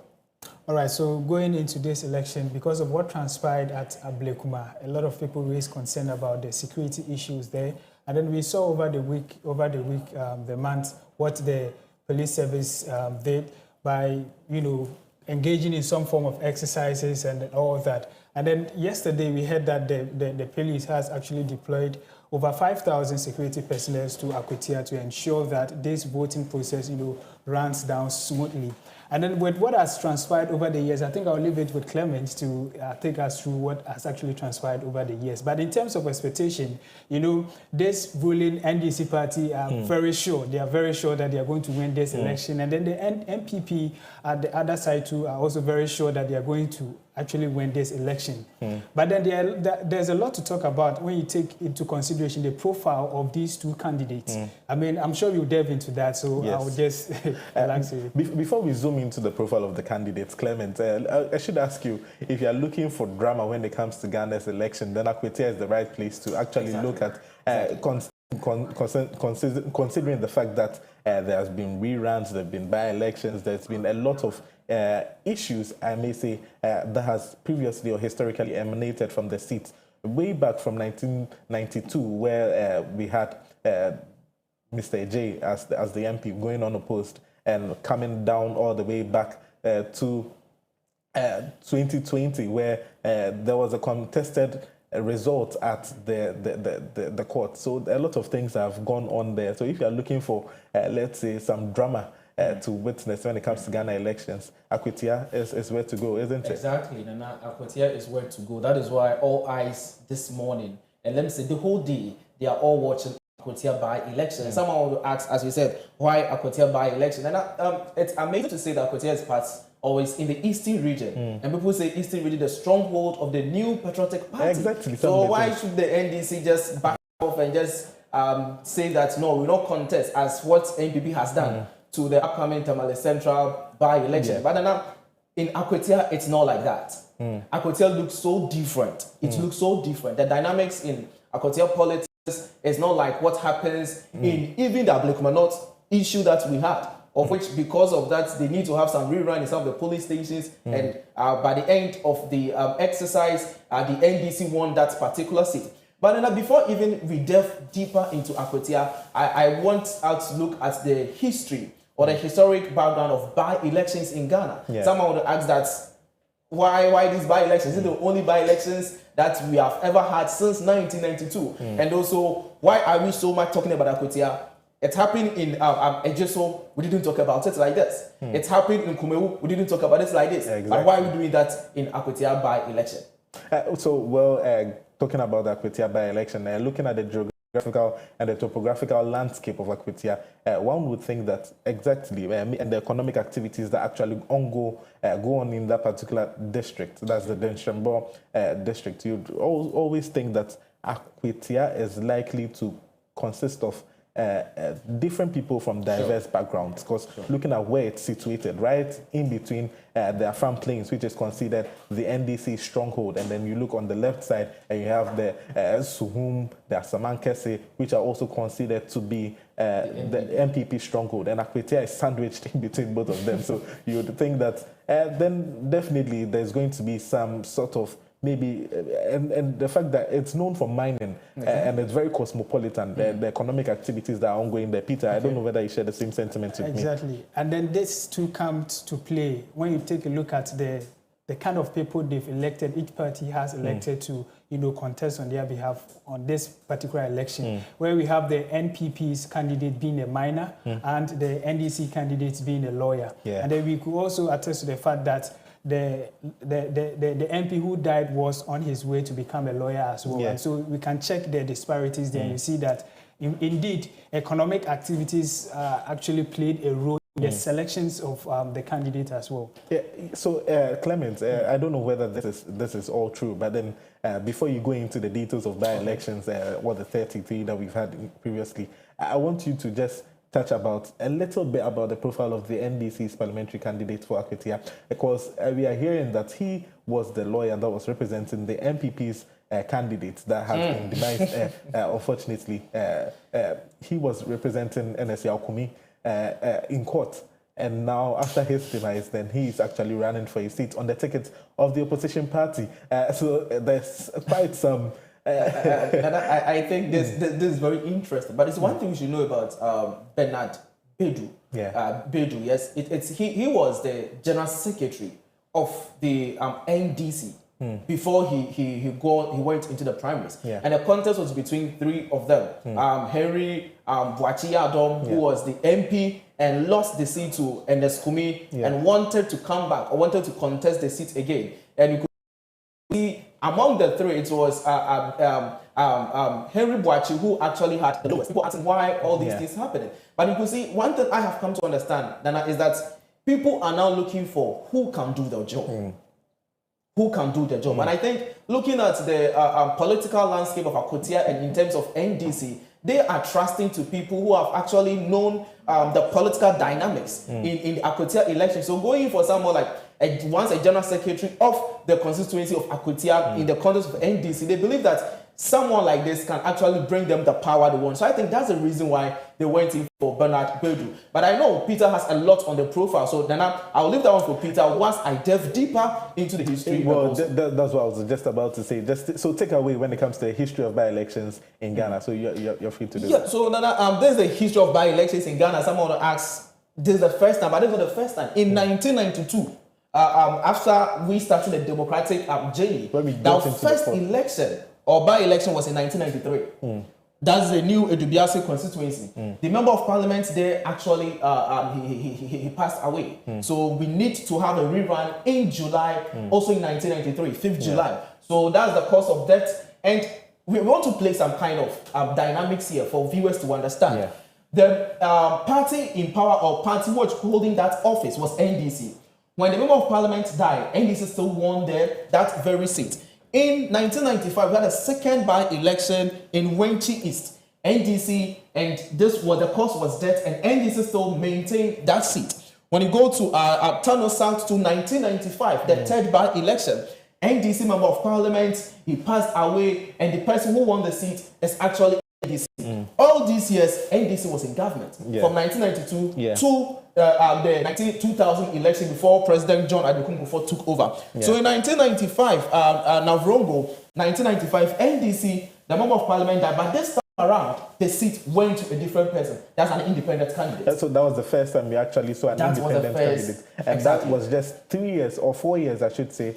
Within 4 years after Ghana transitioned into a democratic government in 1995. And then we went on to see Ablekuma Central, who have been in the news quite often recently. So in Ablekuma Central in 1999, NDC was holding that seat actually. There was court issues. And we know when it comes to by-election, it's not only about that. It could be as a result of irregularities in the electoral process. It could be as a result of court issues. It could be as a result of dual citizenship. We will get into details to know. So this time around, NPP won the seat. So this was the first time that an opposition party won an active seat in Parliament. Exactly. So this is actually the second time because in Navrongo 1995, the independent candidate won the seat from NDC. So this is the second time. An opposition party. Exactly. So that's NPP winning from the NDC. So now let's look at 1999. Peter wants to There's something interesting about this one. Now, to Wenchi East. Now, this time around, the, how do you call it? And the Skumi was actually from New Wenchi. That's the electoral area. And then the New Wenchi is considered as the biggest electoral area at the constituency. And so, I mean, the number says that whoever wins the majority there is likely to, emerge as the winner of the election. And so I think the Wenchi East and then currently it being New Wenchi has, a significant role to play. Yes, exactly. That's interesting one there. Very. So this is 1999. And the party was NDC. It's also as a result of Member of Parliament dying and NDC maintaining the seat. NDC was still in government. In 2002, now we had a series of by-elections. And all of them was as a result of death of members of parliament. And this was the year that the NPP actually took over our governance from the NDC. That was in the year 2000. Yeah, 2000 to 2008. Yeah. President John Adekum Kufuor. So in 2002, we had a by-election in Bimbila, and it was NPP candidate who passed away, and still NPP maintained the seat. In 2002, the same thing, NPP candidate, NPP still maintained the seat. 2003, Navrongo Central, NPP candidate, and still NPP maintained the seat. So people are asking the question that whenever a member of parliament dies, it's likely that the seat is maintained. Yes. But so I'm sure along the line things change. So I want you to run into the late. So this is the Gomwa East 2003. The same thing happened. Member of parliament passed away, and the NPP maintained the seat in Gomwa East. Now when we go to Amenfi West, there was something interesting I want us to take note at Amenfi West, because moving forward, we also look at Amenfi West also having the similar incident. In 2003, the member of parliament was an NPP. He passed away, and still NPP maintained the seat. Still 2003 for Upper Dentra. It happens to Asawase. This was the point where our member of parliament, Honorable Muntaka, came to parliament because of a member of parliament for Asawase. He passed away in 2005. Yes, Honorable Muntaka Mohammed. This was the avenue he came to Parliament in 2005. That's the current Minister of Interior. He was from Asawase. Yes, he was from Asawase in the Ashanti region. So still NPP was in power. So now you see an undercut has played here. NPP was in power, NDC was in opposition, but this seat, NPP was not able to take it away from the NDC. So also look at the dynamics over there. Though Asawase has known to be a stronghold of the NDC when it comes to Ashanti region. That is the stronghold of the NDC. Yes. When you go to Odojojo, that's right, around us. In 2005 too, we had similar incidents. NDC member of parliament passing away, and still NDC maintaining the seat. So 2 instances where NDC has maintained the seat, even in the government of the NPP. When you take Tamale Central, 2006, NDC member of parliament was there, and there was resignation, and still it was maintained by that the NDC member of parliament. Now when you go back to Offensive South, 2006, we had a by-election in 2006 in Offensive South. The member of parliament was at NPP. When he passed away, and actually NPP maintained the seat. The same applies to 2007. The same applies to 2007 here, and 2008. Akwetia, we had a partial election. This is something we need to take good note of. So Akwetia just is the second time we have a by-election there. Because in 2008, we had incidents of a partial election. And this time around, it's as a result of some irregularities in the electoral processes. So there was a rerun in some 6 polling stations in Akwetia. That is why we could see Akwetia partial election in 2008. So it was between NPP and NDC. So when the issue was actually settled, NDC won that seat. Actually, in 2009, that was where in 2008 there was a dispute, but the rerun was done, and then the winner was declared in August 2009. That was the first time Akwetia was in the news, or maybe in the limelight once again for electoral disputes or a rerun of elections over there. But now when we look at it, one of the main causes, I know we'll get into it, but one of the main causes was seen to be because of how remote some of the areas were, and that we weren't able to get all the ballot boxes captured or in time. Do you think there might be a repeat of that particular incident, or this time around all the polling stations are manned and guarded so that we will not have any of that similar thing happening or occurring, Peter? I mean, a lot has transpired prior to this election. Talking about the kind of security, the personnel deployed there alone, I'm sure this time around it is not going to happen. And then from 2009 to 2025, that's a number of years, and a lot of developmental projects has actually taken place. And then this election, as we speak, for instance, it is the concern of everyone because of what transpired. And so I'm sure that everything is on point and everywhere is guided. And I'm sure that what transpired will not transpire again. Okay, what transpired will not transpire again. So after Akwetia, Clement, so before we move on, this time around we are looking at 119 polling stations. In this by-election we are going to have, or it's ongoing to 119. As Peter rightly said, our electoral process have gone through series of tests, I would say. So this time I don't think we would have incidents like this. So in 2009, NDC Member of Parliament passed away and NDC maintained the seat in 2009. When you go to 2009, the same 2009, this time around, NDC was in government. That was the government of President John Evans Fifi Atamos. A Member of Parliament passed away actually in 2009 and NDC maintained the seat. 2010, 81, it happened. A Member of Parliament passed away, still NPP maintaining the seat. Though it was NDC in government, but yes, still NPP was able to maintain that very seat. When you go to Akache South, this is very interesting. This by-election also paved way for the Honorable Bernard Ahiafo, the current Deputy Speaker of Parliament. This was the avenue he came to Parliament. That was when the Member of Parliament actually was appointed to be the Speaker of Parliament. So, and the law says that when you're a Member of Parliament and you're appointed to be Speaker of Parliament, your seat is being declared vacant. So that was the basis why we had this by-election organized in 2013 for the people of Akache South. Now, when you go to Buom constituency, 2013, we had another incident where the Member of Parliament passed away and NDC was able to maintain the seat. When you go to this in 2013 to NDC Member of Parliament, but he was appointed for an international position. This time around, the CPP won the seat from the NDC. Though NDC was in power, they were in government, but the CPP was able to snatch that seat from them. So this is 2015. Though this era too, NDC was in government. NPP, Member of Parliament, became a chief. And officially, when you become a chief, that seat was declared vacant. Yeah, definitely. And NDC was able to snatch the seat from the NPP. So is it because it was party in power? They use the influence. So are you going to see the same dynamics? The dynamics are very interesting. Yes. So these are the things we hope to see in this very time. So now you see, I mentioned of Amifi West. Yes. We saw it earlier. Yeah. A Member of Parliament passed away in Amifi West. When we look at somewhere 2003.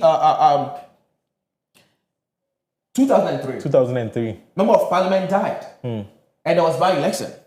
When you come to 2013 as well. Yes, 2015. 2015. Member of Parliament also died. This time around an NDC, and they were able to maintain the seat. So that is Amifi West for you. There's a Walkonot in 2016. NPP. We heard of this case. Yeah. If you remember, the Member of Parliament known as JB Dampa. Yes. He was murdered, and it was so painful. That was in 2016. Proud to the election, and NPP was able to maintain that seat. In Abetifi 2016, this was also the time that the Member of Parliament, Honorable Brian Achampon, this was the avenue he came to office. Or he came to another by-election. And now he's trying to stand on the tickets for flag bearership of the NPP. So this was another avenue. He also came to office in 2016. I also was going. I think it's one of the current incidents that. So whenever you talk about by-elections, you can never talk about by-elections without talking about the Ayawaso West Wagon. Exactly. When Honorable Bashir Jaku passed on, and then we had his wife, Lydia Larson, come up to then also come and take the seat from their husband. So that particular one, when it comes to by-election, when it comes to lessons that we really learned and restructuring by-elections, I think, Peter, this is a case that we have to actually point and then say this is one of the cases that we always refer to or we look up to when it comes to by-elections in Ghana. Yeah, exactly. And so, I would want us to look at, when a member of parliament dies, the strategy each political party deploys to, replace them. Yeah. And I'm looking at, from where Clement started up to date, Ayawaso West Wagon, we've realized that mostly when a member of parliament dies, the political parties tend to, choose their spouses. That is with the how do you call it, with the qualification to actually replace them. And so here I'm looking at incumbency and then sympathy vote. Yeah. And then we've seen that over the years, it works. Yes, both the MPP and NDC had actually tried it and it worked. And so talking about Ayawaso West Wagon, it worked. So are we going to say that this time around the MPP should have considered the spouse of the member of parliament who died in order to ride on something like sympathy vote, or the NDC is looking at incumbency? Because that would have been really interesting there, because when you look at the current economic dynamics that we are having in this particular country, and then we look at the economic variables in play at the moment, you'd actually think that maybe I don't know whether the MPP are also confident that maybe that particular seat it's a swinging one, and it looks like it's in their favor. The pendulum has swung to their favor, so they are going to hop on it and ride to victory. So that's what we are looking at, whether maybe they are saying that should we have presented a wife, maybe qualification-wise, the age of the wife and all that, whether she has a thirst for politics and all that. It all goes to play, because when you lose your husband, it's very difficult for you to just come up just some few months after to say that you're coming to reclaim his seat. So I'm sure that's why a lot of people are also thinking that we've had 33 by-elections, but not all the time do we see their spouses. But any time the spouses come, it seems to work for them. This time around, we've seen his lawyer. Let's see whether it's going to happen in that particular regard. So that's the Ayawaso West Wagon incident. NPP was able to maintain the seat in 2019. In 2020, if you remember, Kumewu, the member of parliament, passed away. Yes. And this time around, at Assign North, the member of parliament, Honorable James Dachikwesi, who is currently Deputy Minister for Foreign Affairs. We remember the issue of his dual citizenship matters. Yeah. Even whilst NPP was in power, NDC was still able to maintain the seat. So when it comes to the dynamics in by-election, it has a lot of dynamics. Just the last one is that of the Ejiso, the former Deputy Minister for Finance. When he passed away in 2024. That's John Kuma. Just John Kuma. When he died, this time around, the wife didn't show up. Yes. But he has to be able to maintain the seat. Exactly. So, so these are some of the dynamics. But when you look at just so in the heart of MPP stronghold, and look at the population and all that, you'd realize that maybe some people even say that when you put an object for MPP in some regions, MPP is going to sort of stake a claim for that particular object. So it doesn't really, it depends on also whether it's a swinging constituency and all that. But when you look at Ayawaso West Wagon and you look at the results of the 2016 elections, then coming in, you'd realize that it was quite a tight one, because we saw the emergence of Honorable John Dumelo coming in right from the 2016, 2020 as well. And we saw him emerging, and he was a people's person. So it was like serious eyes were needed over there. When you look at Ayawaso West Wagon once again, and where the school, the University of Ghana, is located, right in the heart of Ayawaso West Wagon. So you'd also think that, and the NDC parliamentary candidate at the time, John Dumelo, and his inclination to young people, the youth and all that, you realize that maybe that was one of the reasons why the MPP needed that sympathy vote in addition to whatever metrics that they needed to swing in their favor as well.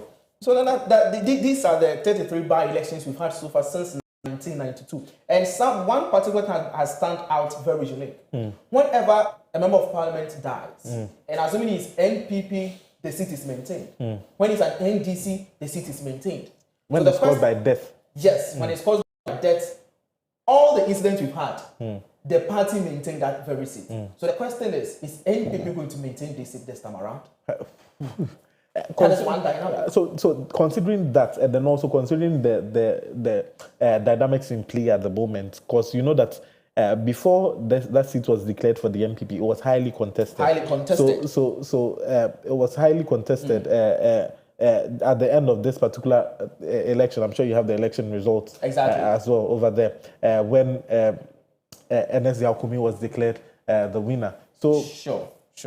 It goes to say that seat isn't a seat that the MPP can sit on completely and say they are fine. But when you look at the history as well of Akwetia and electoral results that have happened there, you realize that it is 4 years in, 4 years out, 4 years in, 4 years out. So that's another interesting discussion we need to have, I would take us through that Akwetia election results so far. But before that, out of the 33 by-election we've had so far, NPP has been able to win 16 of them. NDC 15, independent candidates 1, and CPP 1, making up 33 of us. So we just want to know, is NDC going to get this time so that you'll get 16, or NPP is going to maintain so that we go 17 as against where is 15? independent candidates where we needed him most? But anyway, the NDC are quite confident that they may level up the scores in this particular one. Peter, I don't know your sentiments about that. Yeah, so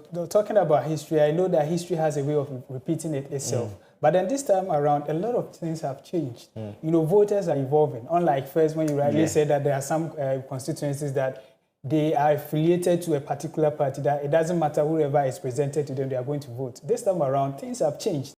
Looking at from the past till now, voters have evolved. And so in as much as history has a way of, you know, repeating itself, this time around, I am suspecting there is going to be a difference, taking into consideration what is actually on the grounds, what is transpiring and all of that. I don't want to go deep. When you finish, then we talk about the economic aspect and all that. And I love the part Peter's coming from. But before I also bring my point, I want us to pay attention to Akwetia consistency. But before you move on, there was one particular one in 2006 where Tamale Central, the MP resigned. So we need to talk about that because that was like a peculiar situation where a certain MP has resigned. In 2006, that's the Tamale Central by-election that went on. That was the MP Alhaji Ibrahim Murtala Yakubu resigned from his seat, citing fractions within the political party at the time. That so is the NDC. So he resigned to join the order. And you see, the law says whenever you leave your political party who actually brought you into office to join the other, automatically that seat is being declared vacant. So that was the reason why that incident actually happened. So then if we've had that sorted out, then you can move on to the next. So Nana, today is all about Akwetia by-election. That is another interesting thing we are going to look at, because if this by-election ends today, then we have a total of 34 by-elections in the history of the Republic since 1992. In the year 1992, actually we know that the NPP boycotted parliamentary elections and NDC candidates went unopposed. That was the year 1990. So it was Gilbert Kwesi Ajay and he won that seat. In the year 1996, it was contested between Mohammed Siam and Francis A.Y. Bray. And this time around, this was the result. NDC had 22,140. 22,140. And the NPP candidates had 12,815. Someone will say because they didn't contest in the previous election, it was so hard for them to come in this very election. And the gap or the margin now was 9,325. So meaning that in the 2000 election, the NPP is supposed to close a margin of 9,325 and also try to see if they can win the Akwetia seat. So this was a result in 2000, very interesting one. Can you go back to the 1996? Yes. So this Mohammed Ezwa Siam, he actually was the first, in the history of Akwetia, this is the first time they actually went to polls for parliamentary elections, because the initial one in 1992, where Francis J was taking the seat, he went there, and you remember the mass boycott by the MPP in 1992, where they boycotted all parliamentary elections and didn't have a candidate for most of them as part of their should I say, display of nationalism, saying that they do not want to engage in until our democracy system was clear for peace to prevail and all that. These were some of the reasons why the NPP actually did not partake in parliamentary elections, that is in 1992. But in 1996, that yes, is, 1996. This is the first time that there was an NPP, NDC, CPP parliamentary election. And a little bit of history about the Akwetia parliamentary seat as well, because before the Fourth Republic, we had a Third Republic. And then I'll give this homework, but I'll come back to say it. Who do you think was the parliamentary candidate or the MP for the Third Republic for this particular seat? I'll just leave you to think about it again, but then we'll come again and to come and mention it. But let's go on from 1996. Okay, so now this is 1996, and the gap was 9,325, and that is what NPP was supposed to deal with ahead of 2000 election. And very interesting, 2000 election, the NPP was able to close this gap of 9,325 and even went ahead to win that election. That is for Akwetia for you. That's when we heard of Baba Jamal coming into the contest. He had 12,069. And the NPP candidate also had 13,805. But can you the go gap was just 1,736. Let's go back to the 1996 one again. And you look at the number. That is 12,815 and 22,140. Now, you go back to 1990, that's the year 2000. And you look voter at turnout was down. Very down. More over 40% voter turnout being down, considering the fact that the NDC had over 22,000 in 1996. Exactly. And then in but this time they had just 12,000. Yeah. That is, I think, almost 10,000 votes. Yes, leaving them. The NPP's votes then didn't change significantly. It increased by 1,000. Yes, yeah. It didn't increase significantly, just by 1,006 votes. That is. Exactly. So it leaves you to think about the fact that whenever, once again, you remember we did this particular study. Whenever a certain government or a certain party loses an election, voter turnout is one of the reasons. Case in point, this particular election, you realize that the NPP, the last election that we had, you remember that the NPP, their votes didn't change significantly, or the NDC's votes didn't change significantly, but the NPP's, the voter turnout was very down. Very down. So then that was 2000, this is 2004. He was able to still maintain the seat for NPP. But this time around, the vote actually increased by a margin of 6,000 votes from the NPP candidate. And the NDC candidate, Baba Jamal, it increased by 5,000. But yes, so the NPP was able to maintain that seat in 2004. And the difference was around 1,902 votes, 1,902 votes in 2004. When it comes to 2008, this was when we had slight issues with some of the results. So we had Baba Jamal once again, Kofi Asare coming to the scene, and Baba Jamal getting a vote of 15,816, Kofi Asare getting a vote of 17,900, and the difference was 2,040. So the difference is actually increasing just marginally, either by 200 votes from the previous year's election or just by 100 votes in terms of the NPP. Now in 2012 election, Baba Jamal was still on a run for NDC. And this time around, we had Mercy Edujemfi coming on the ticket of the famous Amase. NPP. Yes, the famous Amase. But this time, Baba Jamal was able to beat her by 20,000 and she getting 19,914. Just a slight margin of 557 votes. That was in the year 2012. But when you compare, it means that Baba Jamal votes in 2008 increased by 5,000. And that of the NPP just increased marginally by 2,000.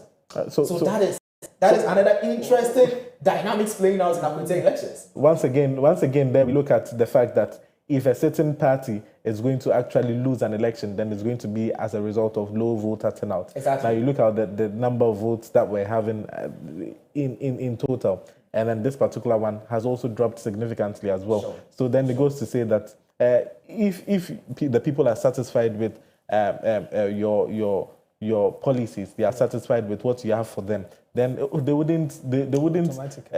come out to vote in their numbers. So Peter, I think that's what we have. So this is the 2016 election, of which we all know what happened in 2016. Yes. Where everybody was saying that the certain government was not preparing, so we need to go. That was the year also Baba Jama actually lost the seat. This year we remember NDC lost drastically. So both parliamentary elections and the presidential election. Let's go around to NDC lost the seat to the famous Ama Singh. So then we go back to Baba Jamal and look at the number of times that he had been trying to get the seat since the year 2000. Yes. And for 16 years, he had been competing, not just for 4 years. Yes. And then the people weren't satisfied with his tenure in office. So they significantly voted for Amase the following year. So in 2020, so I'll get out of 2020 results. So the difference was just 1,170. But before you continue with the 2021, we'll just go for a short commercial break. When we come back, we'll throw more insight for you. Don't go anywhere. This is Koko Digest.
Yes, and we are back. You're still on the nation's leading morning show, the Koko Digest Morning Show. I'm here with Clogtv Bankwe and Peter Insia. We are going deep and giving deep insights when it comes to the Akwetia by-election. We are talking about the history of by-elections in Ghana, and we are narrowing it down to the Akwetia by-election, where we've been having deep and informing conversations and dialogue on this particular matter. But you can also join us. If you are not watching us on TV, you can join us on social media via Facebook and then YouTube. When you go there, you just search for Clogtv, you'll be able to watch us live as well. You can send in your messages, your comments, and we'll be kind enough to read them for you. 0500500421 is the number that you can send us a WhatsApp message and then we'll be able to read it for you. My name, once again, is Nanaya Osari, and we'll be going again into the conversation. So Peter was giving an interesting insight there about the gender balance when it comes to this particular by-election, Peter. So, Clement, can you take us back to 2016, where so this is where the NPP won, and then throughout these years, we only saw a female, this year, Mercy Adujemfi, who on her second attempt actually won. And this was from the 1992, since we actually gained or transitioned into a democratic government, the Fourth Republic. There we have it from 1992 all the way to 2016. That was the first time we saw, or 2012. That was the first time we saw a woman enter into the fray when it comes to Akwetia and the by-elections. And then now we again saw her representing the NPP once again in 2016. And then she held the seat and she won it up to 2020 where it was taken from her. So Clement, you can go on. So Nana, as the interesting part of this 2016 is that she won massively by a vote margin of 5,000 and over. That was the first time after NDC winning in 1996 with 9,000. It was 2016 that we saw that kind of huge margin of 5,000. So in 2020 election, actually it was, this time around Baba Jamal didn't show up. It was Henry Yadom Wache. He was the one who was having issue with NS Kumi just 2024 election.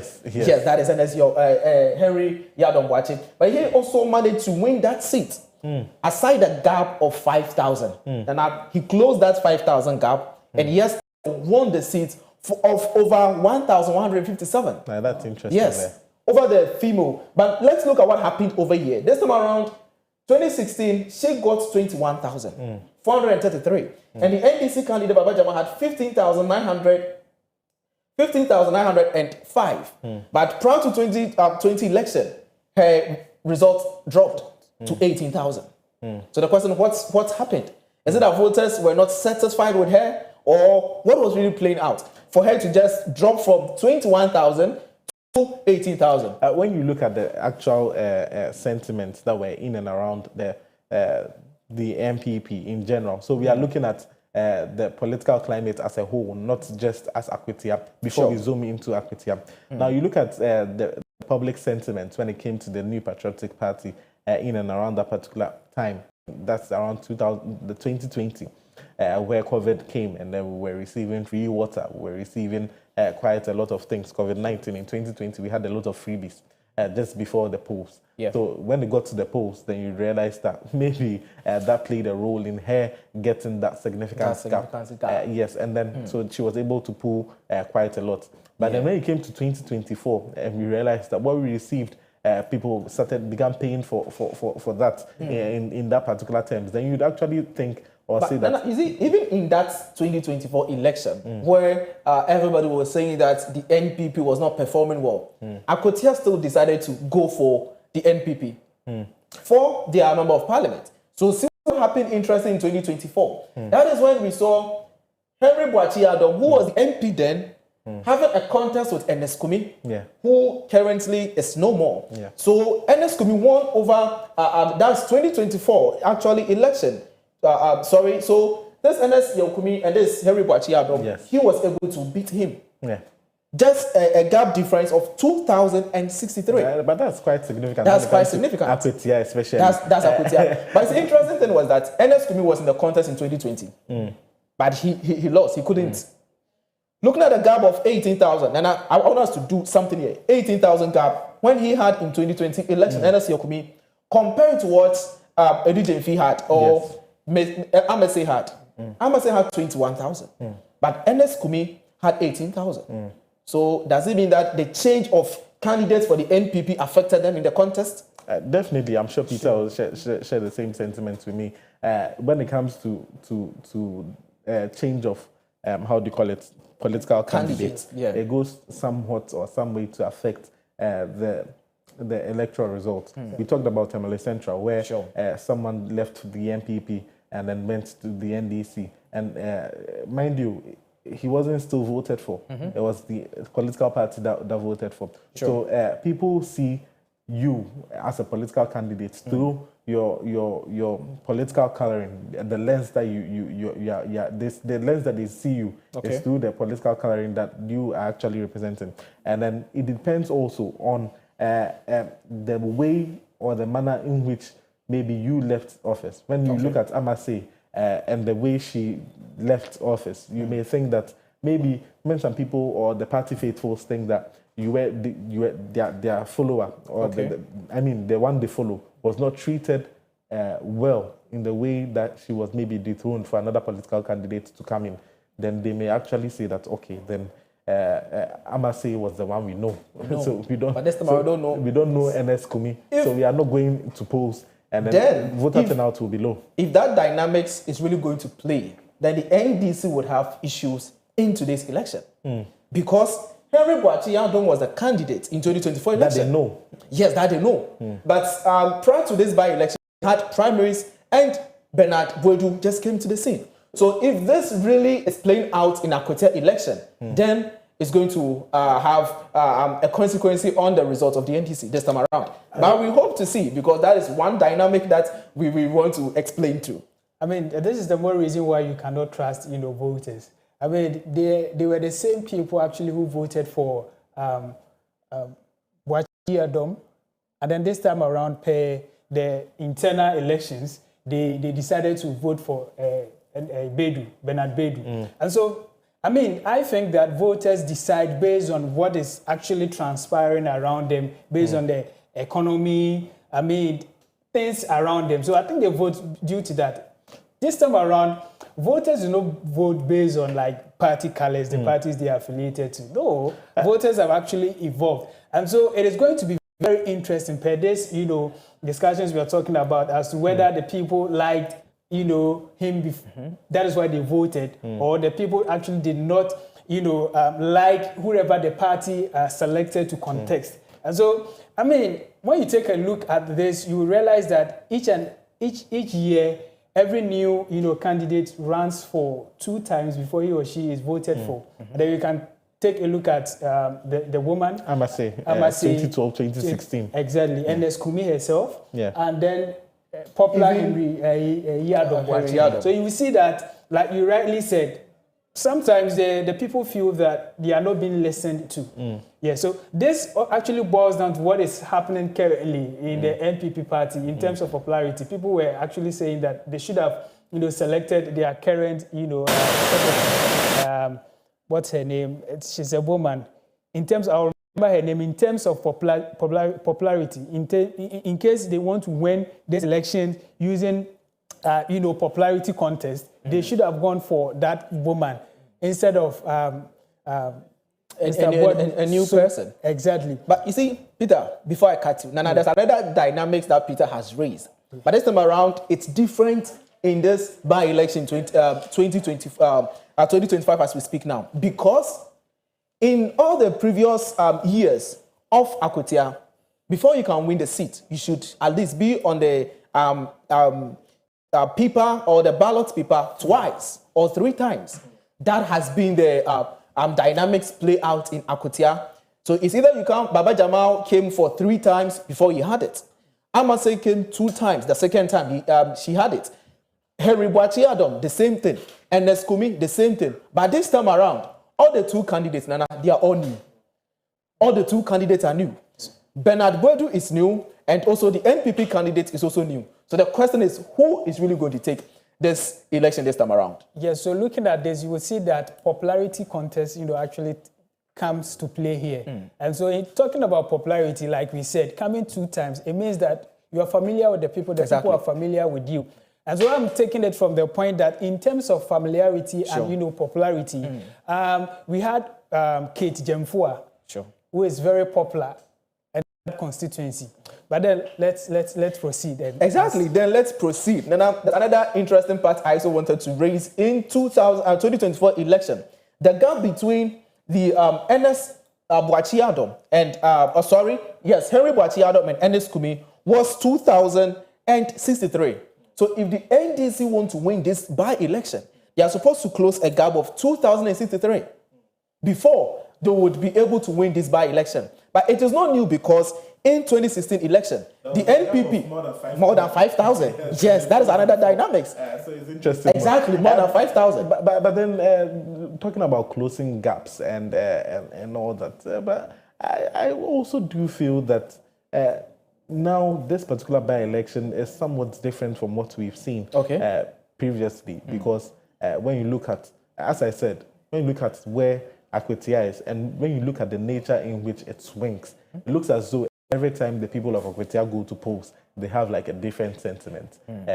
Because when you take into consideration, I mentioned that they are sandwiched between the Afram Plains and then the Asamankese Suhum area. So when you look at where they are situated and then the economic activity that goes on over there, where it's predominantly mining, and you look at the fact that people from the north come there to mine diamond, people from the Volta Basin, they also come there to come and mine. So it's a very cosmopolitan area where we have Airways, we have Northerners, we have the Achems over there who are the local people, we have Ashantis, and quite a lot of people coming to mix and then come and stay there for economic activities, for their livelihood. So it's very difficult to determine where this particular gap usually comes from, whether it's from people's sentiment on politics or maybe how they actually view things. So that's why the Akwetia seat is quite a hot seat, and it's interesting. And it's very interesting indeed. But one thing that has played over the few weeks is one, Global Info Analytics. Yes. We know them. And earlier to this election, they brought out their predictions. And they predicted the NPP candidate winning over the NDC candidate. But late this week, they brought a new prediction, which they say that the NDC candidate is winning over the NPP candidate. So you could say this election is having a lot of dynamics that are in play. But we are asking the question, is history going to repeat itself? What is the history? The history says that when a member of parliament dies, it's likely that they maintain the party whose member actually passed away. Yeah. That is the history. Or the NDC is going to make a new history. Global Info Analytics actually think differently from what we also think. Exactly. They think that history is not coming to play over here. Okay. Clement, before you summarize on the infographic that you have over there, I want to hear Peter's remarks as well, because our time is fast spent as well. So, Peter. All right. So, talking about the gap, the one you recently spoke about. So I'm feeling that, the Akwetia constituency has 21 electoral areas. Yeah. And so when it comes to elections like this, I feel that ethnicity comes to play. Like you rightly mentioned that we have different, people residing there. And then we have New Wanchi being the largest or the biggest electoral area. So should a candidate representing any party comes from that side, I mean, since it being, the largest constituency and then ethnicity sometimes comes to play, I mean that it is likely or there's the possibility that if the candidate, wins the majority of the votes there, he or she carries the day. And so I think that the gap comes as a result of this, electoral, areas within the constituency. So imagine an MPP's candidate coming from different constituency, which actually is smaller as compared to, the bigger ones. That is where I feel the gap comes in. You understand? So going into this one, none of the, candidates are from the New Wanchi, which actually has the bigger, electoral area. So I feel that... So it's going to be widely swung. It's going to be definitely dependent on just sentiments of voter behavior, which you cannot predict. As someone said, fear delegates, and this time fear electorates as well. So Clement, I want you to just summarize on the infographic sheets that you have here. Just summarizing on this graphic sheet, people were saying the question that NPP has decided not to run the Tamale Central seat. So the NDC should actually do same for the Akwetia by-election, at least in honor of Dr. Omane Boama, because that is where he comes from. Though that's what we were saying, but the NDC said, oh no, for us, we are still going for the seat because we want to win the seat in honor of Dr. Omane Boamah. But someone asked the question that why should NDC go for this seat? Because they have the super majority in parliament and they should leave the seat for the NPP. That's what people are saying. That's what others are saying. People are also saying that after all, NPP, you have a minor members of parliament. So why don't you also just let go this seat at all? So now, I leave this to you. Yeah, so I'm actually also leaving this back to you that just one seat can actually swing Ghana's constitutional review into a different pendulum. Do NDC have the numbers enough or to be said that they are strategically strong when it comes to an electoral a review process of the you have to have more than 2/3 of parliament to be able to bid for a review of the national constitution, which we have. Is it what the NDC are striving for, looking at what is going on in the political arena? Is that what we are looking at? That's why NDC wants to actually come in here and then make sure that they win the seat. But interest, NDC already has a 2/3. After the applicant, not but you election, may have the 2/3. Even aside the independent candidate. That is true, but you may have 2/3 in parliament. But when it comes to voting, real voting, because when it's not just going to be on a no basis. It's going to be on actual voting. Exactly. Do you know who is going to vote no to a political constitutional review? I think this issue reminds me of the speaker's election. Exactly.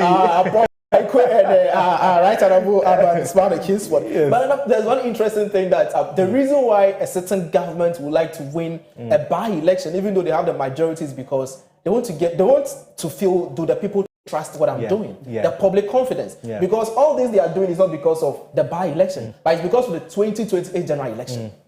That is why both parties are struggling for this seat. It's because of the 2020 general election. If it's for the by-election, all of them would have just relaxed. Exactly. Yes. Exactly. So it goes to show that there are a lot of eyes on this. A lot of and eyes. not only Clement, thank you very much for the beautiful work that you've done. I'm actually impressed with the infographics that you've given us. So you can actually have your seat and join us as we go on with the conversation.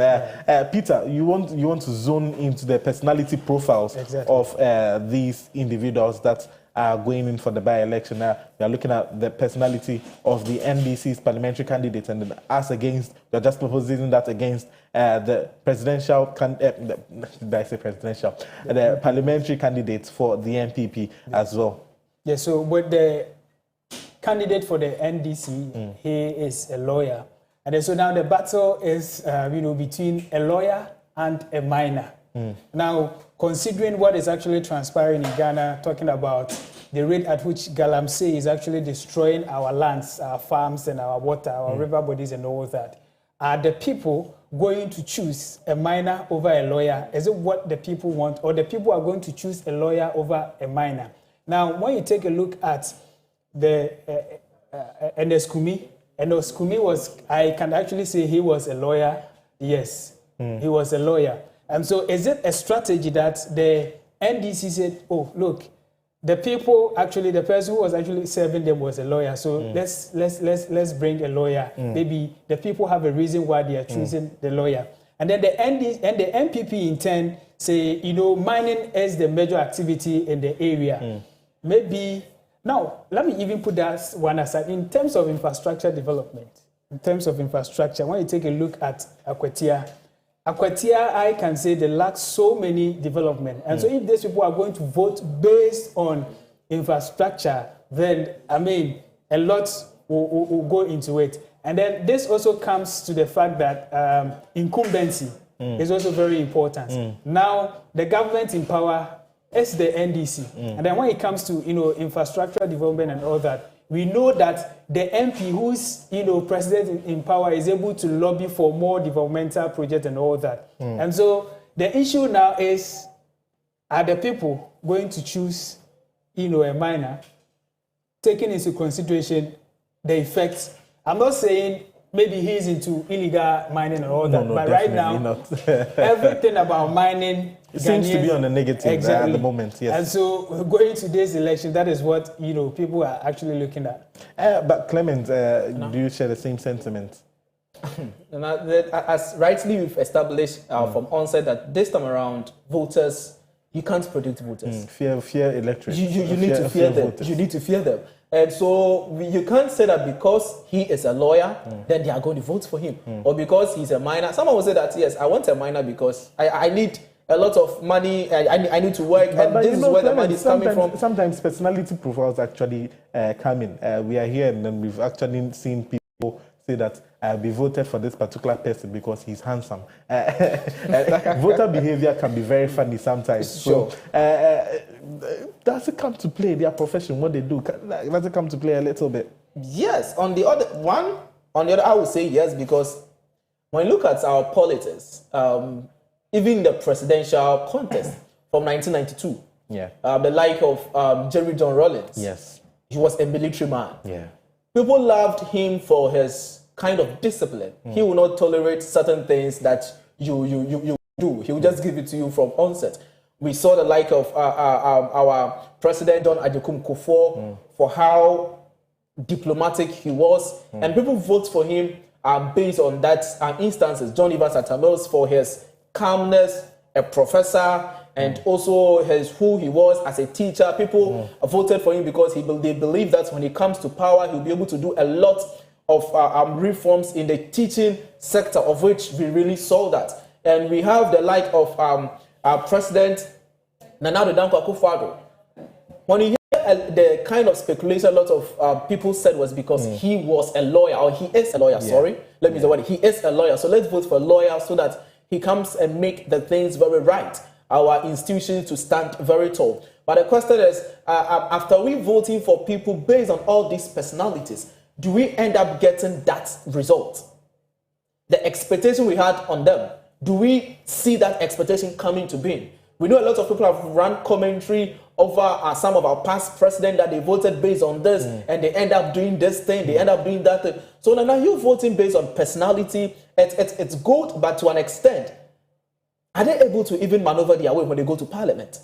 Are they able to even speak on the floor of parliament? Are they able to lobby? Are they able to lobby? Because some of them in parliament for the whole 4 years, that is another thing. So I thank the Parliament of Ghana making this proceedings very open, very live on TV. But the introduction of the Parliament TV that they have is now going to be open to everybody. So these are the things that people are going to see. But nevertheless, I think that a lot of people are saying Bernard Abedu stands tall. Why? Because of the government in power. He has the support. I was listening to the chief of staff, and he said that the president said they should vote for him because he wants to work with him in his government. So I was asking, if they don't vote for him, won't he work with him? Yeah. That is another question. Well, it remains to be seen.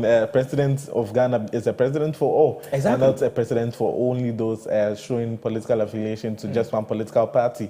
But remember that before we actually went into this, I set a question for you guys. Have you thought about the answer yet? Yes, the 1972, prior to that. But then I'm going to give you that result. But before that, one thing has been happening over the years whenever there is by-election. Whenever there is by-election, the government in power, we easily see excavators, we see development projects go on at that very crazy frequency speedily. It's happening.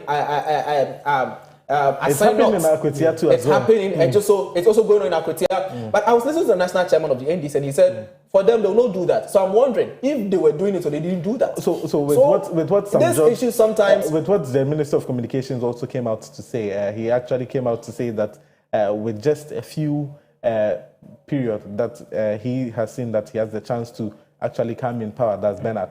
He's actually lobbied so that now we are seeing people, excavators, as you mentioned, work on the road. We are seeing quota and all that's being brought then to level up potholes and all that. We are seeing roads that were neglected for some time being worked on at the moment. So, but now, interestingly, this kind of dynamics, I thank God voters are trying to understand things. Well, because voter behavior has definitely changed. Yes, because whenever this thing happens, people try to vote for the government in power, and after the election, we don't know where it passes. We don't know where it goes to. And it's another thing else. This goes a long way. It's a waste of money.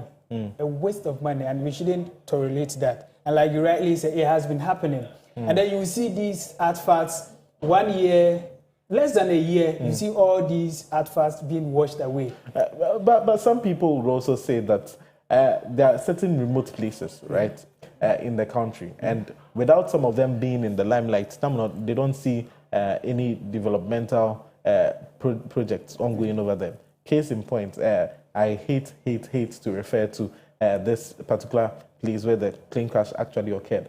But right now, they came in the limelight, and then they are receiving electricity, a place that was not filled with or did not see electricity since time immemorial. But now they are experiencing electricity, or they are having electricity, or the electrical lines are being worked on. So it remains to be seen that sometimes these things also have maybe a good side of it, that a road may not be asphalted, but once maybe the place is coming into limelight, or maybe the president is coming to commission something that the nation's eyes will be on, you realize that the weeks or a month preceding that particular event will see heavy developmental projects ongoing over there. But because of time, they tend to do shoddy work, and the amount of money that we actually pump into those projects, I mean, it's very huge. Should it be that at every point in time where there is a by-election, that's where you see developmental projects? No, it shouldn't be that. And then one thing, though, I'm also concerned about is that taking into consideration the number of security personnel that have been deployed to Akwatia currently, compared to the number of security personnel we have in this country. Must we always prioritize elections like this by carrying this number of people to places where by-elections have been held? You understand? I'm not saying that something should happen. Right now, all attention, like each and everyone is waiting for the results from Akwatia and praying that nothing like violence or anything should happen there. What about the security of other people? And then what is transpiring in other regions? We've heard of some unrest, some situation happening at Sotium and other places and all that. Currently we need security. The security must be available to all. But right now, because of one by-election at Akwatia, it seems like all the security personnel, like everything, all attention has been diverted to the place. Should it be the way forward currently? I think, and I want to say something. Yeah, please do. Not all security attention has been to Akwatia, because we know that was last 2 days. The interior minister visited the king of, I think, Gonja, that is Yambongra, as a result of that Benyiri crash. So it's not only all the security apparatus being moved to Akwatia, because you have a lot of apparatus when it comes to security. So I think they have operationally demarcated our security apparatus. So they know that this is what is needed for Akwatia, so let's go into Akwatia. And the reason why you could see a lot of attention drawn to Akwatia security is because of the recent Ablekumanot elections. So we don't want to see what happened in Ablekumanot in Akwatia. We also cited the issue of Iowa West Wagon. So these are the issues we don't want to see. But they've not carried all the apparatus for security to the Akwatia by-election. But moving forward, should that be the reason why a number of security personnel will be deployed to that place? In terms of money, I'm looking at. So I really understand this particular sentiment, but then right now the nation's eyes are fixed on Akwatia. If not enough security personnel are not deployed over there, and God forbid something happens, then it looks as though we have an irresponsible interior ministry, because historically, when you look at Akwatia, their elections are always heated because of how. Because of the nature that it is. It swings from one party to the other. They vote, they don't have a pattern of voter behavior. They swing anytime they want. So if this is not, a care is not taken, in 2009, Akwatia, we saw 6 polling stations for rerun. Because why did we see that? Because people took ballot boxes and destroyed them. People do not block the passage of ballot boxes and all that. So if the Interior Ministry deployed 5,000 policemen to actually go there, and later on said that they have 3,000 on standby to actually make it 8,000 policemen in total, and I think maybe it's not really bad, because the number of polling stations over there, there are 21 electoral areas and 119 polling stations. So if you should know that 5,000 of these people change command, the coalition centers and all that, they need heavily armed people to be there. Because just at Blekuma Central, we saw the number of people that a political party claimed to have called to be on standby for chaos in case anything happens. And this is something that we should be prepared for. So I don't see that if it does not disrupt national peace, if it does not disrupt national ongoings, then I don't think there should be any fracas to that. But I mean, I think before we go, I think we have some videos from the ground right now. So I think let's take that video. Yes, we have videos from ground. Okay, what's really going on at so we have a correspondent there. So this was as early as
The confusion there right now is they are from NDC party office. Their one of their colleagues was arrested and they... So Nana, actually this is what we are seeing. And the information I'm gathering shows that they are alleging that an NPP supporter has taken the posters of the NPP candidates from around the polling station or the party office of the NDC. And that is the incident we saw on screen. So some of these things are just, when you think about it, you just do not understand why the lengths to which...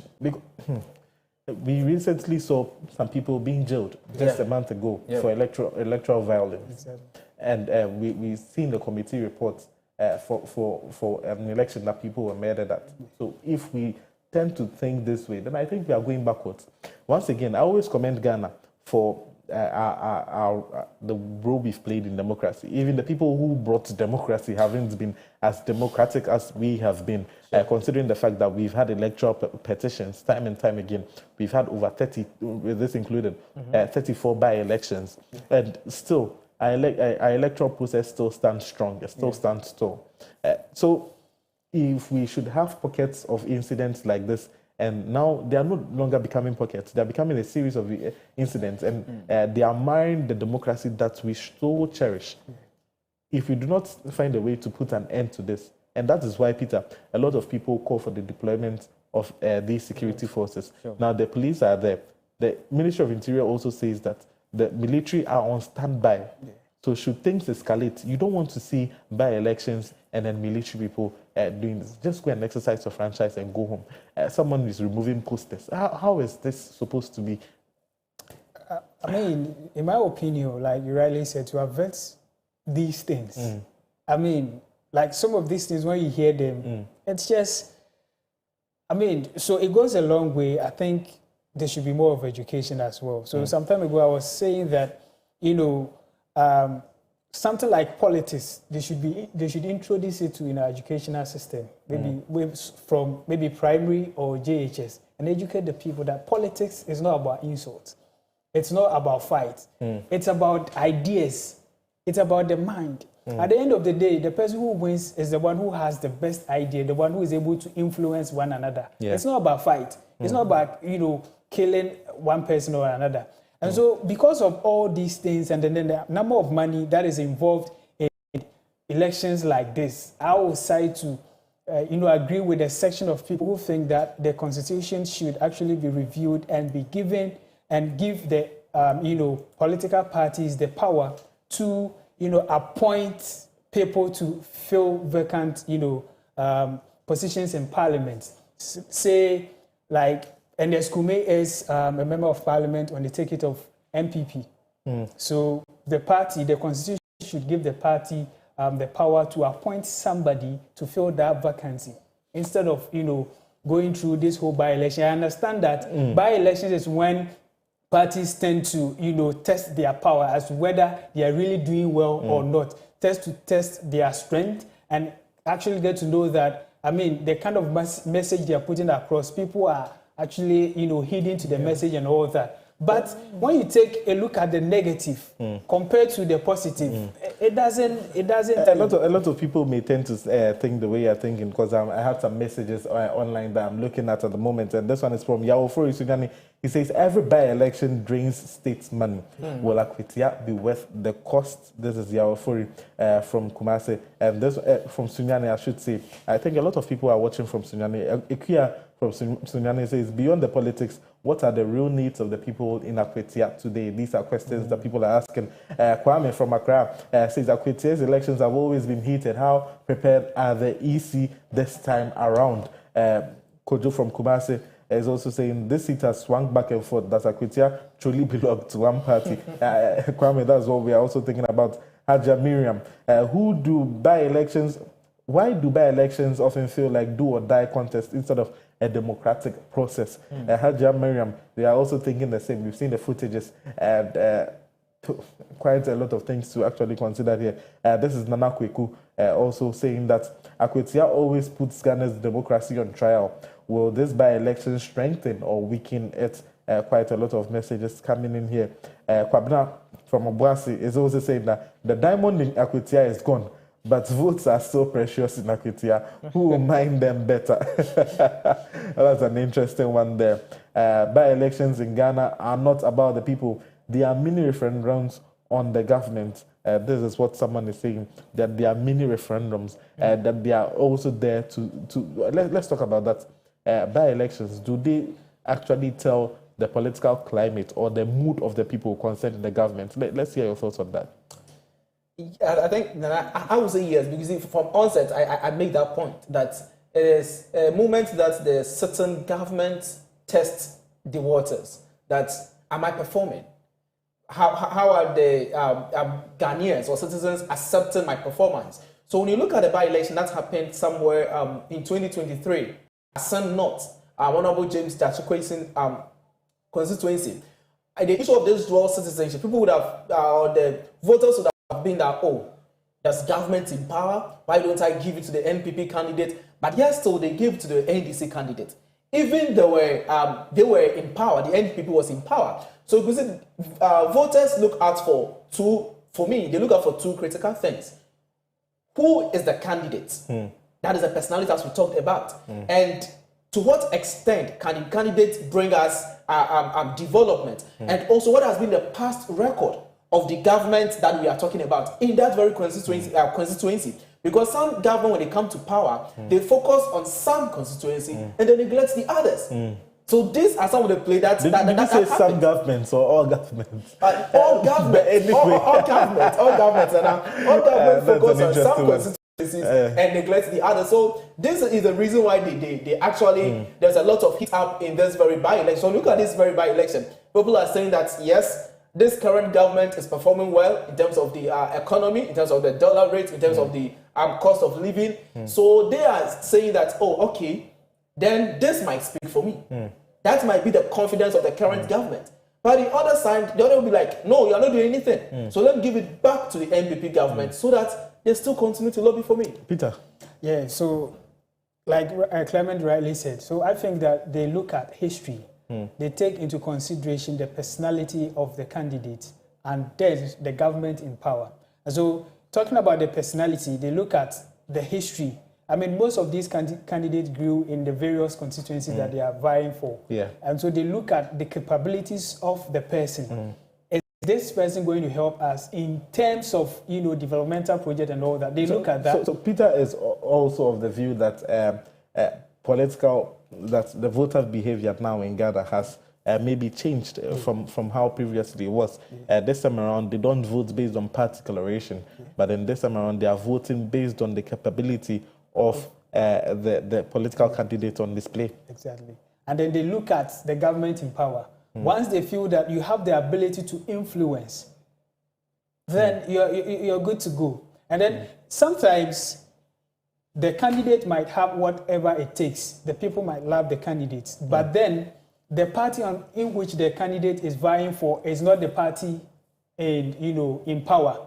But because of the trust the people have in the candidate, they will in turn voting for the candidate who actually his or her power is not his government is not in power because of the trust. And that's why we see some of the things we saw when Clement was taking us through the by-elections. And so the people will believe in you that you are capable and all that. But your party might not be the party in power. But because of what you have exhibited previously or in the constituency, the people have faith in you that if they vote for you, you go out there and get them better things. So I think that currently they look at the personality of the candidate first and what the person can do before looking at the party in power. Let's go online and still take some messages. As we said, you can send us a WhatsApp message via 0500500421. We are still reading some of the messages over here. This one is from K-Mens from Ablekuma. He says, Akwetia is the litmus test. If you win here, you can smell 2028 victory. That's what he's saying.